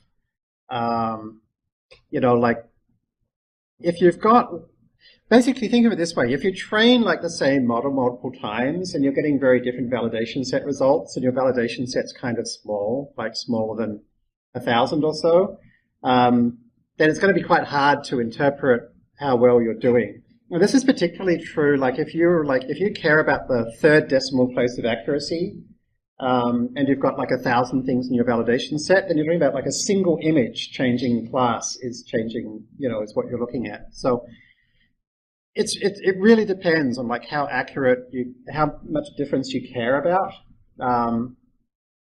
I would say in general, like at the point where you care about the difference between like, I don't know, 0.01 and 0.02, like the second decimal place, you want that to represent like 10 or 20 rows. You know, like if you're changing the class of like 10 or 20 rows, then that's something you can be pretty confident of.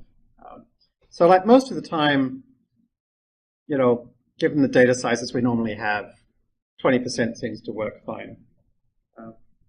But yeah, it's kind of it depends a lot on specifically what you're doing and what you care about.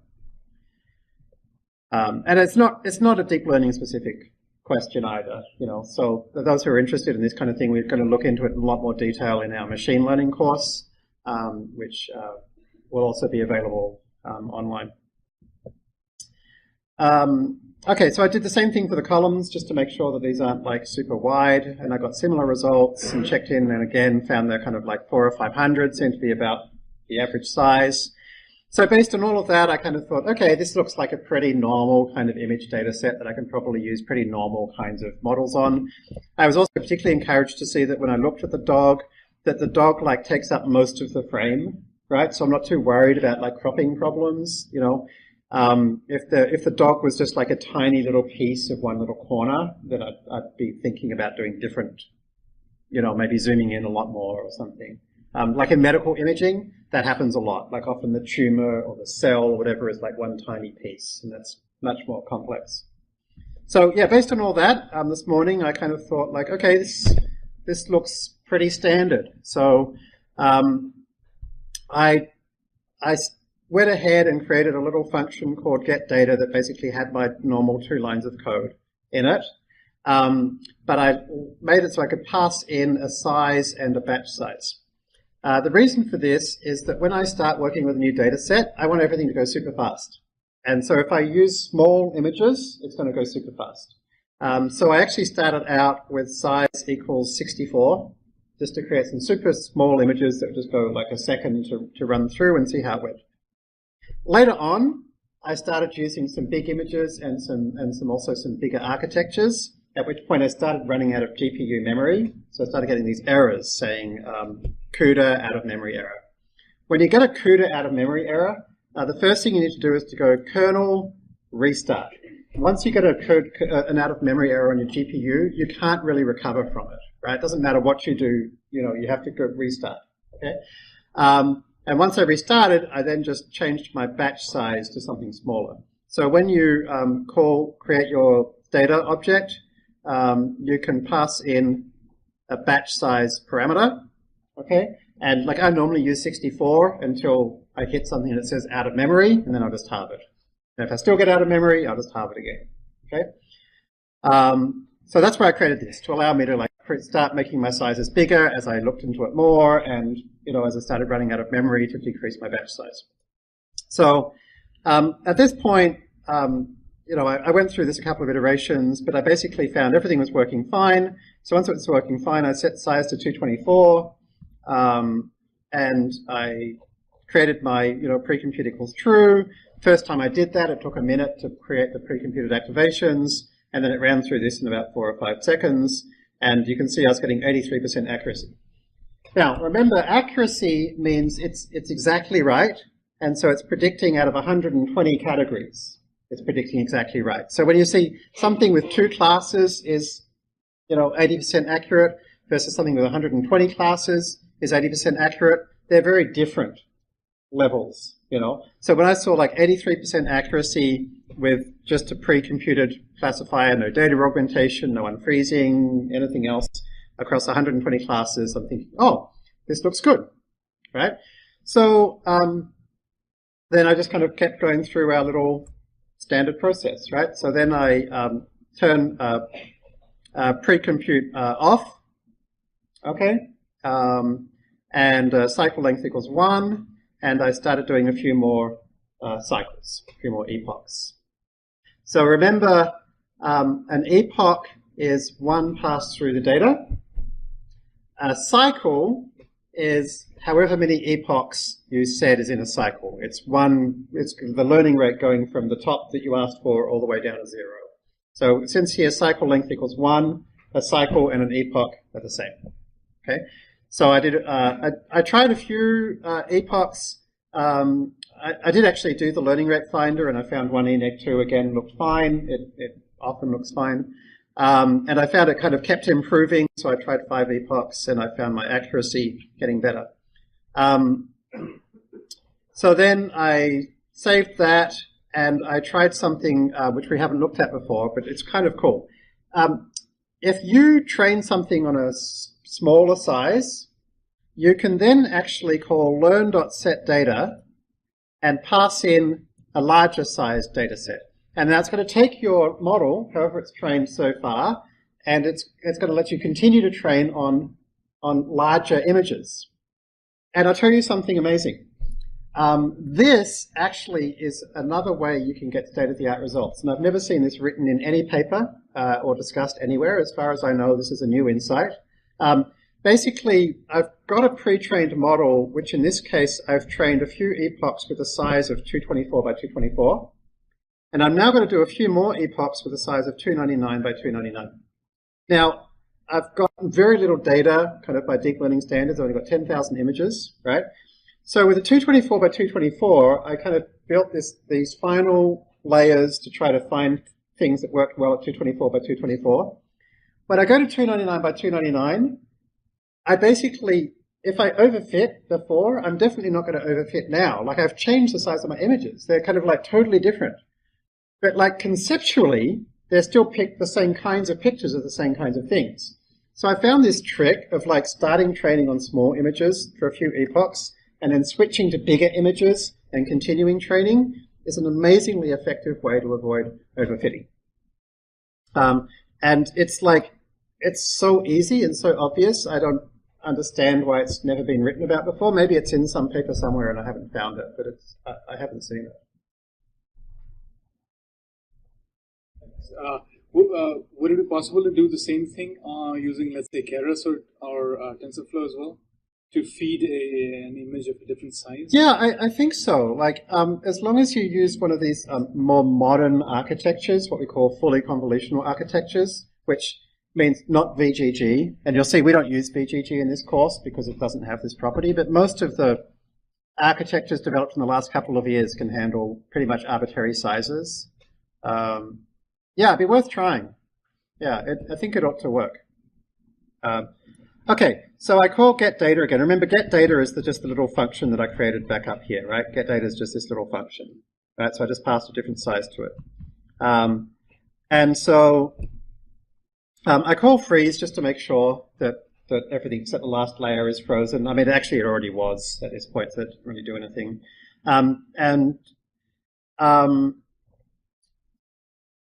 You can see now with free compute off, I've now got data augmentation working, so I kind of run a few more epochs.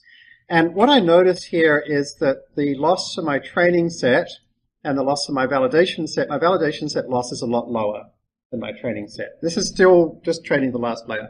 So what this is telling me is I'm underfitting, right? And so if I'm underfitting, it means this cycle length equals 1 is too short. It means it's like finding something better, popping out, and it's like never getting a chance to zoom in properly.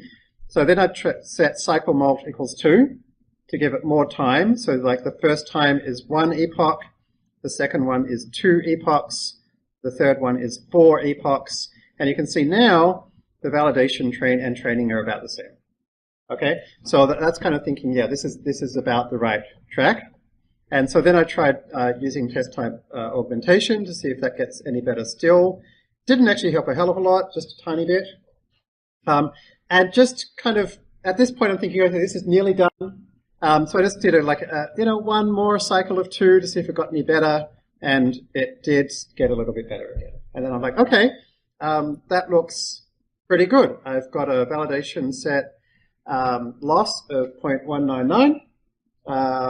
And so you'll notice here I actually haven't tried unfreezing.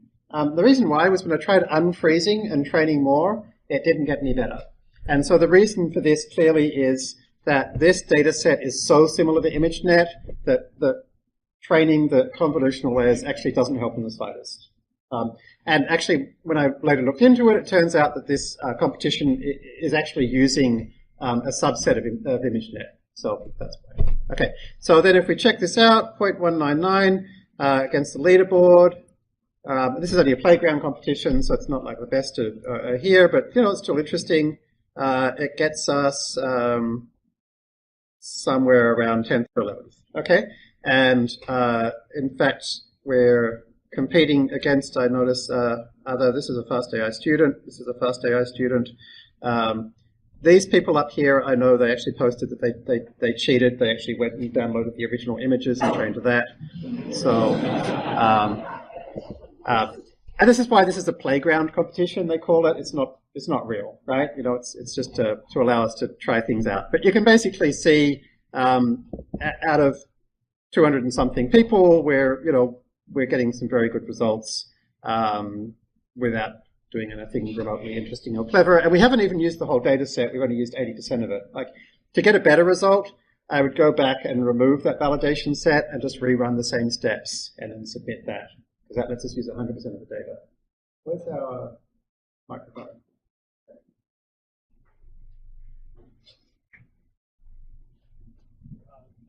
I have 3 questions. The first one is like the class in this case is not balanced, unlike the dogs and cats. It's not unbalanced. Like, it's not totally balanced, but it's not bad, right? It's like between 60 and 100. Like, it's not unbalanced enough that I would give it a second thought. Okay, let's just say it's very unbalanced. Do you find it usually helpful to balance them? And it's yeah, let's get to that later in this course, and don't let me forget, right? The short answer is that there was a paper came out about 2 or 3 weeks ago on this, and it said the best way to deal with very unbalanced data sets is to basically make copies of the rare cases. My second question. Yeah. My second question is, I want to pin down the difference between pre-compute equals true and unfreeze. So you have these two options, right? So when you're beginning, after you added an augmentation, you said pre-compute equals true, but in that case, the layers are still free. Right, right. So it's, and not only they're frozen, they're pre-computed, so the data augmentation doesn't do anything at that point. Right, but when you said pre-compute equals true. Right. But before you unfreeze everything, what does it exactly do? Like you only unfreeze the activation, is that?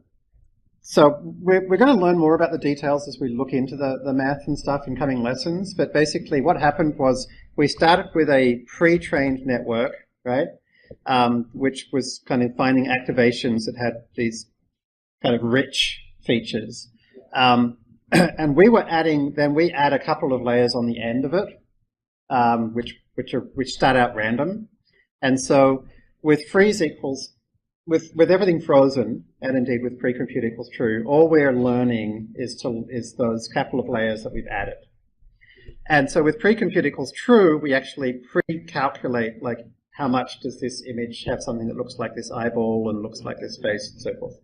And therefore data augmentation doesn't do anything with pre-compute equals true because we're actually showing exactly the same activations each time.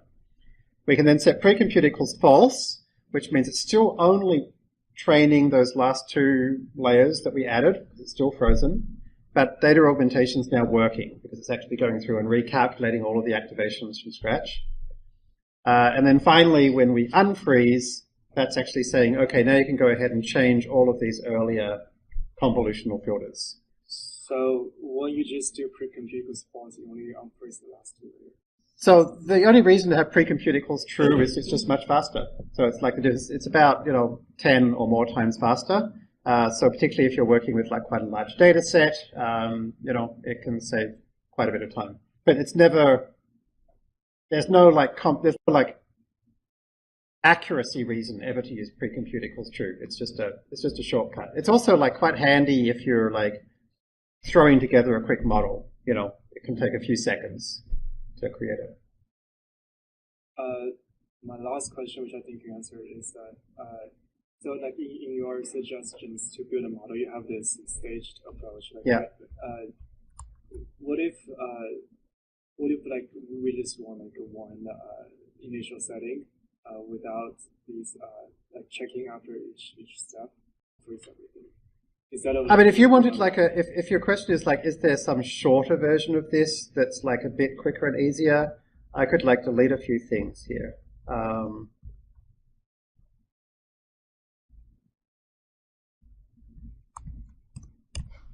Okay, I think this is a kind of a minimal version to get you a very good result, which is like, don't worry about pre-compute equals true because that's just saving a little bit of time, So I would still suggest use LR-find at the start to find a good learning rate. By default, everything is frozen from the start, so then you can just go ahead and run 2 or 3 epochs with cycle length equals 1, unfreeze, and then train the rest of the network with differential learning rates. So it's basically 3 steps. Learning rate finder, train frozen network with cycle length equals 1, and then train unfrozen network with differential learning rates and cycle multi equals 2. So like that's something you could turn into, I guess, 5 or 6 lines of code total. I think it's a question behind you. Oh, and next door. By reducing the batch size, does it only affect the speed of training? Yeah, pretty much. So each batch, and again, we're going to see like all this stuff about pre-compute and batch size as we dig into the details of the algorithms. It's going to make a lot more sense intuitively. But basically, if you're showing it less images each time, then it's calculating the gradient with less images, which means it's less accurate, which means like knowing which direction to go and how far to go in that direction is less accurate. So as you make the batch size smaller, you're basically making it kind of more volatile. It's kind of like, it kind of impacts the optimal learning rate that you would need to use. But in practice, we're only, I generally find I'm only dividing the batch size by like 2 or at most 4. It doesn't seem to change things very much. Should I reduce the learning rate accordingly? If you change the batch size by much, you can rerun the learning rate finder to see if it's changed it by much. But since we're only generally looking at like a power of 10, it probably is not going to change things enough that you care. I think it's pass it back there. This is sort of a conceptual, basic question. So going back to the previous slide where you showed. Could you lift that up a bit higher? Sorry, yeah, this is more of a conceptual, sort of basic question. Going back to your previous slide where you showed what the different layers were doing. Yeah, so on this slide, if I understand right, the meaning of, say, the third column relative to the fourth column is that you're interpreting what the layer is doing based on what images actually trigger that layer to respond. Yeah, so we're going to look at this in more detail. So these gray ones basically say this is kind of what the filter looks like. So on the first layer, you can say exactly what the filter looks like because the input to it are pixels, right? So you can absolutely say, and remember we looked at what a convolutional kernel was, like it was that 3x3 thing. So these look like they're 7x7 kernels, and you can say this is actually what it looks like. But later on, it's combining, the input to it are themselves activations, which are combinations of activations, which are combinations of activations. So you can't draw it, but there's a clever technique that Zeiler and Fergus created, which allowed them to say, this is kind of what the filters tended to look like on average, right? So this is kind of what the filters look like. And then here is specific examples of patches of image which activated that filter highly. So the pictures are the ones that I kind of find more useful because it tells you this kernel is kind of a unicycle wheel finder. Right, and so the pictures on the left, the schematics, they seem to match up pretty closely to what you're keying on the right. Right. How do we know that that's in fact what the filter is seeing? We'll come back. Well, we may come back to that. If not in this part, in the next part. Probably in part 2, actually, because this paper uses, to create these things, this paper uses something called a deconvolution, which I'm pretty sure we won't do in this part, but we will do it in part 2. So if you're interested, check out the paper. It's in the notebook. There's a link to it, Zeiler and Fergus.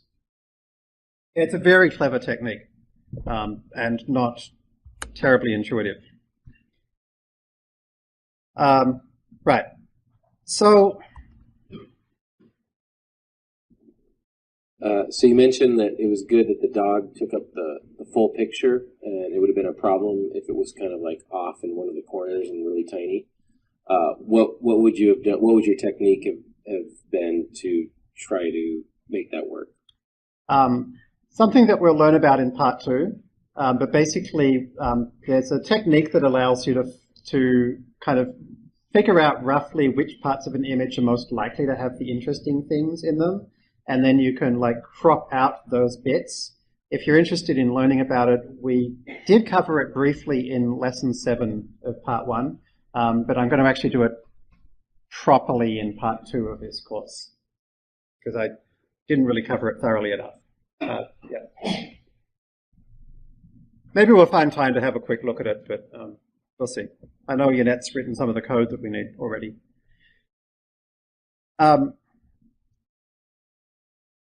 So once I have something like this notebook that's basically working, I can immediately make it better by doing 2 things. Assuming that the size image I was using is smaller than the average size of the image that we've been given, I can increase the size. And as I showed before with the dog breeds, you can actually increase it during training. The other thing I can do is to use a better architecture. Now, an architecture, we're going to talk a lot in this course about architectures, but basically there are different ways of putting together like what size convolutional filters and how are they connected to each other and so forth. And different architectures have different like numbers of layers and sizes of kernels and number of filters and so forth. And so there are some, the one that we've been using, ResNet 34, is a great starting point and often a good finishing point because it's pretty, it doesn't have too many parameters. Often it works pretty well with small amounts of data, as we've seen, and so forth. But there's actually an architecture that I really like called not ResNet, but ResNext, which was actually the second place winner in last year's ImageNet competition. Like ResNet, you can put a number after the ResNext to say like how big it is. And like my next step after ResNet 34 is always ResNext 50. Now you'll find ResNext 50 can take like twice as long as ResNet 34. It can take like 2 to 4 times as much memory as ResNet 34. So what I wanted to do was I wanted to rerun that previous notebook with ResNext and increasing the image size to 299. So here I just said architecture equals ResNext 50, size equals 299, and then I found that I had to take the batch size all the way back to 28 to get it to fit. My GPU is 11 gig. If you're using AWS or Cresol, I think they're like 12 gigs, so you might be able to make this a bit higher. But this is what I found I had to do. So then this is literally a copy of the previous notebook, so you can actually go File, make a copy, right? And then rerun it with these different parameters.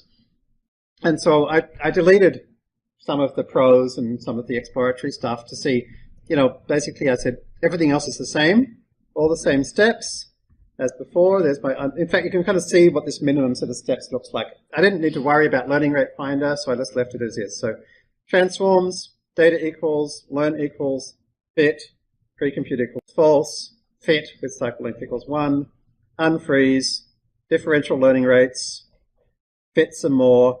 And you can see here I didn't do the cycle mult thing because I found like now that I'm using a bigger architecture, it's got more parameters, it was overfitting pretty quickly. So rather than like cycle length equals 1, never finding the right spot, it actually did find the right spot. And if I used longer cycle lengths, I found that my validation error was higher than my training error. It was overfitting. So check this out though. By using these, 3 steps, I got plus TTA, I got 99.75. So what does that mean? That means I have 1 incorrect dog, 4 incorrect cats, and when we look at the pictures of them, my incorrect dog has a cat in it. This one is not either. This one is not either. So I've actually got 1 mistake. And then my incorrect dog is teeth. Right? So like we're at a point where we're now able to train a classifier that's so good that it has like basically 1 mistake. Right? And so when people say like we have superhuman image performance now, this is kind of what they're talking about, right? So if you actually, when I looked at the dog breed one I did this morning, I was like, it was getting the dog breeds much better than I ever could. So like this is what we can get to if you use a really modern architecture like ResNext. And this only took, I don't know, like, I don't remember, it took like 20 minutes to train. So that's kind of where we're up to. So if you wanted to do satellite imagery instead, right, then it's the same thing. And in fact, the Planet satellite data set's already on Cresol. If you're using Cresol, you can jump straight there, right? And I just linked it into data/planet, and I can do exactly the same thing, right? I can image classifier from CSV, right? And you can see these 3 lines are actually exactly the same as my dog breed lines. How many lines are in the file, grab my validation indexes. This get data, as you can see, it's identical, except I've changed side on to top down. The satellite images are like top down, so I can flip them vertically and they still make sense, right? And so you can see here I'm doing this trick where I'm like do size equals 64 and train a little bit, first learning rate finder, right? And interestingly, in this case, you can see I want really high learning rates. I don't know what it is about this particular data set. This is true, but clearly I can use super high learning rates. So I used a learning rate of 0.2. And so I trained for a while. Differential learning rates, right? And so remember I said like if the data set's very different to ImageNet, I probably want to train those middle layers a lot more. So I'm using divided by 3 rather than divided by 10. Right? But other than that, here's the same thing. Cycle mult equals 2. Right? And then I was just kind of keeping an eye on it. So you can actually plot the loss if you go learn.shed.plot loss. And you can see here here's the first cycle, here's the second cycle, here's the third cycle, right? So you can see it's like gets better, pops out, gets better, pops out, gets better, pops out. And each time it finds something better than the last time. Then set the size up to 128 and just repeat exactly the last few steps. And then set it up to 256 and repeat the last 2 steps. And then do TTA, and if you submit this, then this gets about 30th place in this competition. Okay. So these basic steps work super well. This thing where I went all the way back to a size of 64, I wouldn't do that if I was doing like dogs and cats or dog breeds, because like this is so small that if the thing I was working on is very similar to ImageNet, I would kind of destroy those ImageNet weights. Like 64 by 64 is so small.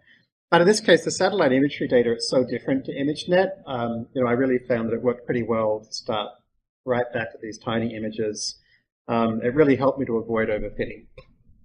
And interestingly, using this kind of approach, I actually found that even with using only 128 by 128, I was getting like much better Kaggle results than nearly everybody on the leaderboard. And when I say 30th place, this is a very recent competition, right? And so I find like in the last year, like a lot of people have got a lot better at computer vision. And so the people in the top 50 in this competition were generally ensembling dozens of models, had lots of people on a team, lots of pre-processing specific satellite data and so forth. So like to be able to get 30th using this totally standard technique is pretty cool. All right. So now that we've got to this point, right, we've got through 2 lessons. If you're still here, then hopefully you're thinking, okay, this is actually pretty useful. I want to do more, in which case Crestle might not be where you want to stay. The issues with Crestle, I mean, it's pretty handy, it's pretty cheap, and something we haven't talked about much is Paperspace is another great choice, by the way. Paperspace are shortly going to be releasing Crestle-like instant Jupyter notebooks. Unfortunately, they're not ready quite yet. But they do have an ability to, basically they have the best price performance relationship right now. And you can SSH into them and use them. So they're also a great choice. And probably by the time this is a MOOC, we'll probably have a separate lesson showing you how to set up Paperspace, because they're likely to be a great option. But at some point, you're probably going to want to look at AWS.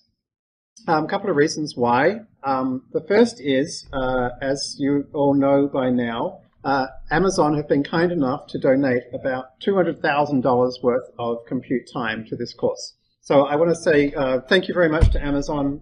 We've all been given credits, everybody who's here. So thanks very much to AWS. So sorry if you're on the MOOC. We didn't get it for you, but everybody here is, it's like AWS credits for everybody. So, but you can get, even if you're not here in person, you can get AWS credits from lots of places. GitHub has a student pack. Google for GitHub student pack. That's like $150 worth of credits. AWS Educate can get credits. These are all for students. So there's lots of places you can get started on AWS. Pretty much everybody, a lot of the people that you might work with, will be using AWS because it's like super flexible. Right now, AWS has the fastest available GPUs that you can get in the cloud. They're P3s. They're kind of expensive at $3 an hour, but if you've got like a model where you've done all the steps before and you're thinking this is looking pretty good, you know, for $6 you could get a P3 for 2 hours and run at turbo speed, right? We didn't start with AWS because, well, A, it's like twice as expensive as Crestle for the cheapest GPU, and B, it takes some setup, right? But I wanted to kind of go through and show you how to get your AWS set up. And so we're going to be going slightly over time to do that, but I want to show you very quickly, so feel free to go if you have to.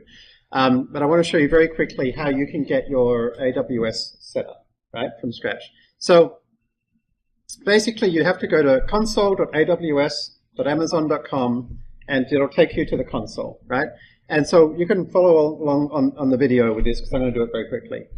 From here, you have to go to EC2. This is where you set up your instances.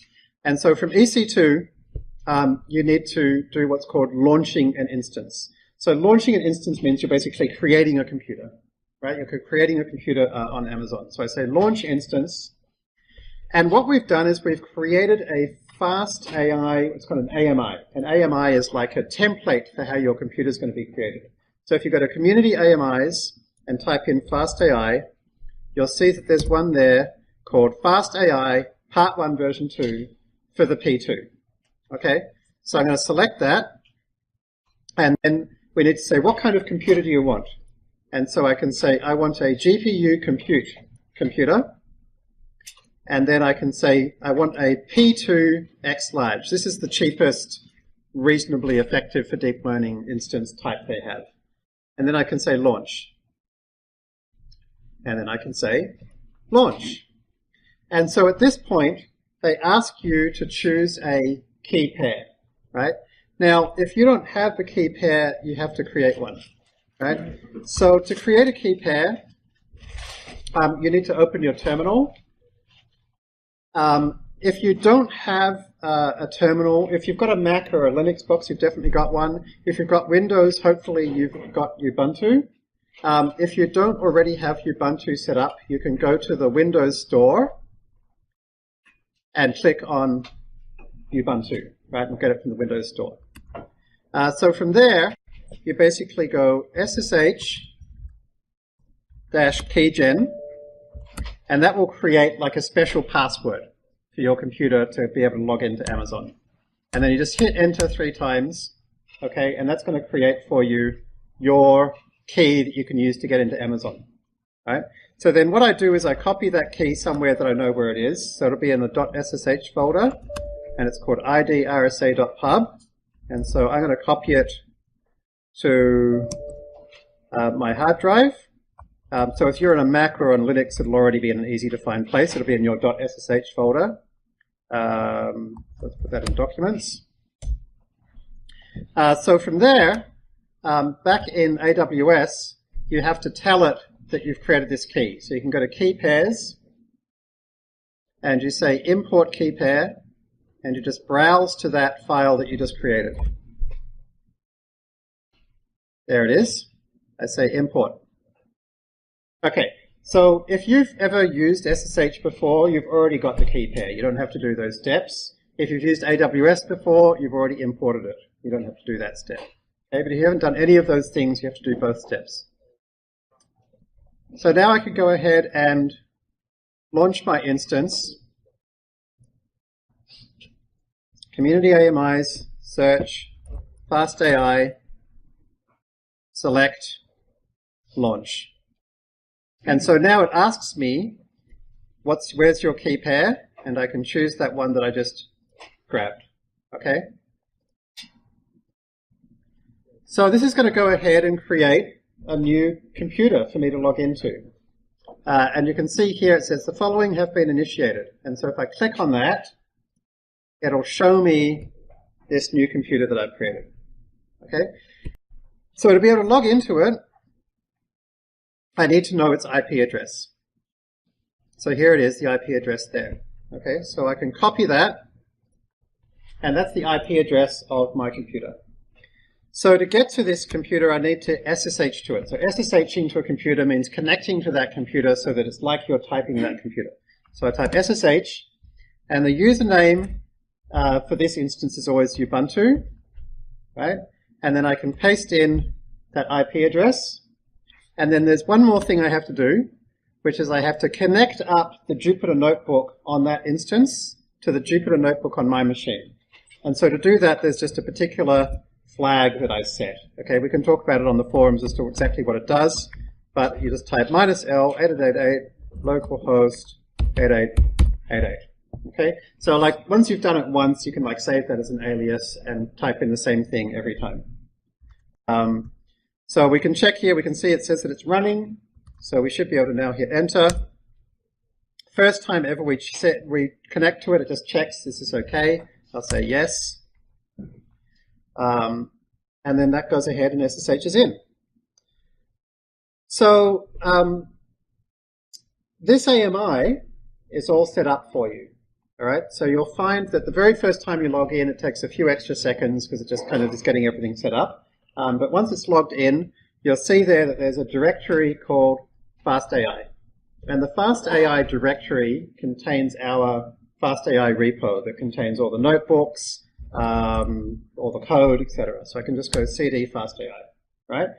First thing you do when you get in is to make sure it's updated. So you just go git pull, right? And that updates to make sure that your repo is the same as the most recent repo. And so as you can see, there we go. It's made sure it's got all the most recent code. The second thing you should do is type conda env update. You can just do this maybe once a month or so, and that makes sure that the library's there, all the most recent libraries. I'm not going to run that because it takes a couple of minutes, okay? And then the last step is to type Jupyter Notebook. Okay, so this is going to go ahead and launch the Jupyter Notebook server on this machine. Again, the first time I do it, the first time you do everything on AWS, it just takes like a minute or two. And then once you've done it in the future, it'll be just as fast as running it locally, basically. Okay, so you can see it's going ahead and firing up the notebook. And so what's going to happen is that because when we SSH'd into it, we said to like connect our notebook port to the remote notebook port, we're just going to be able to use this locally. So I see he says here, copy paste this URL.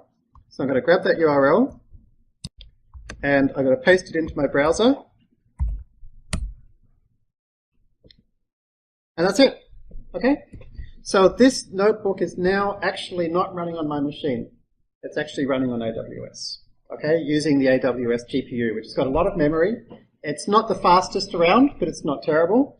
You can always fire up a P3 if you want something that's super fast. This is costing me 90 cents a minute. Okay? So when you're finished, please don't forget to shut it down.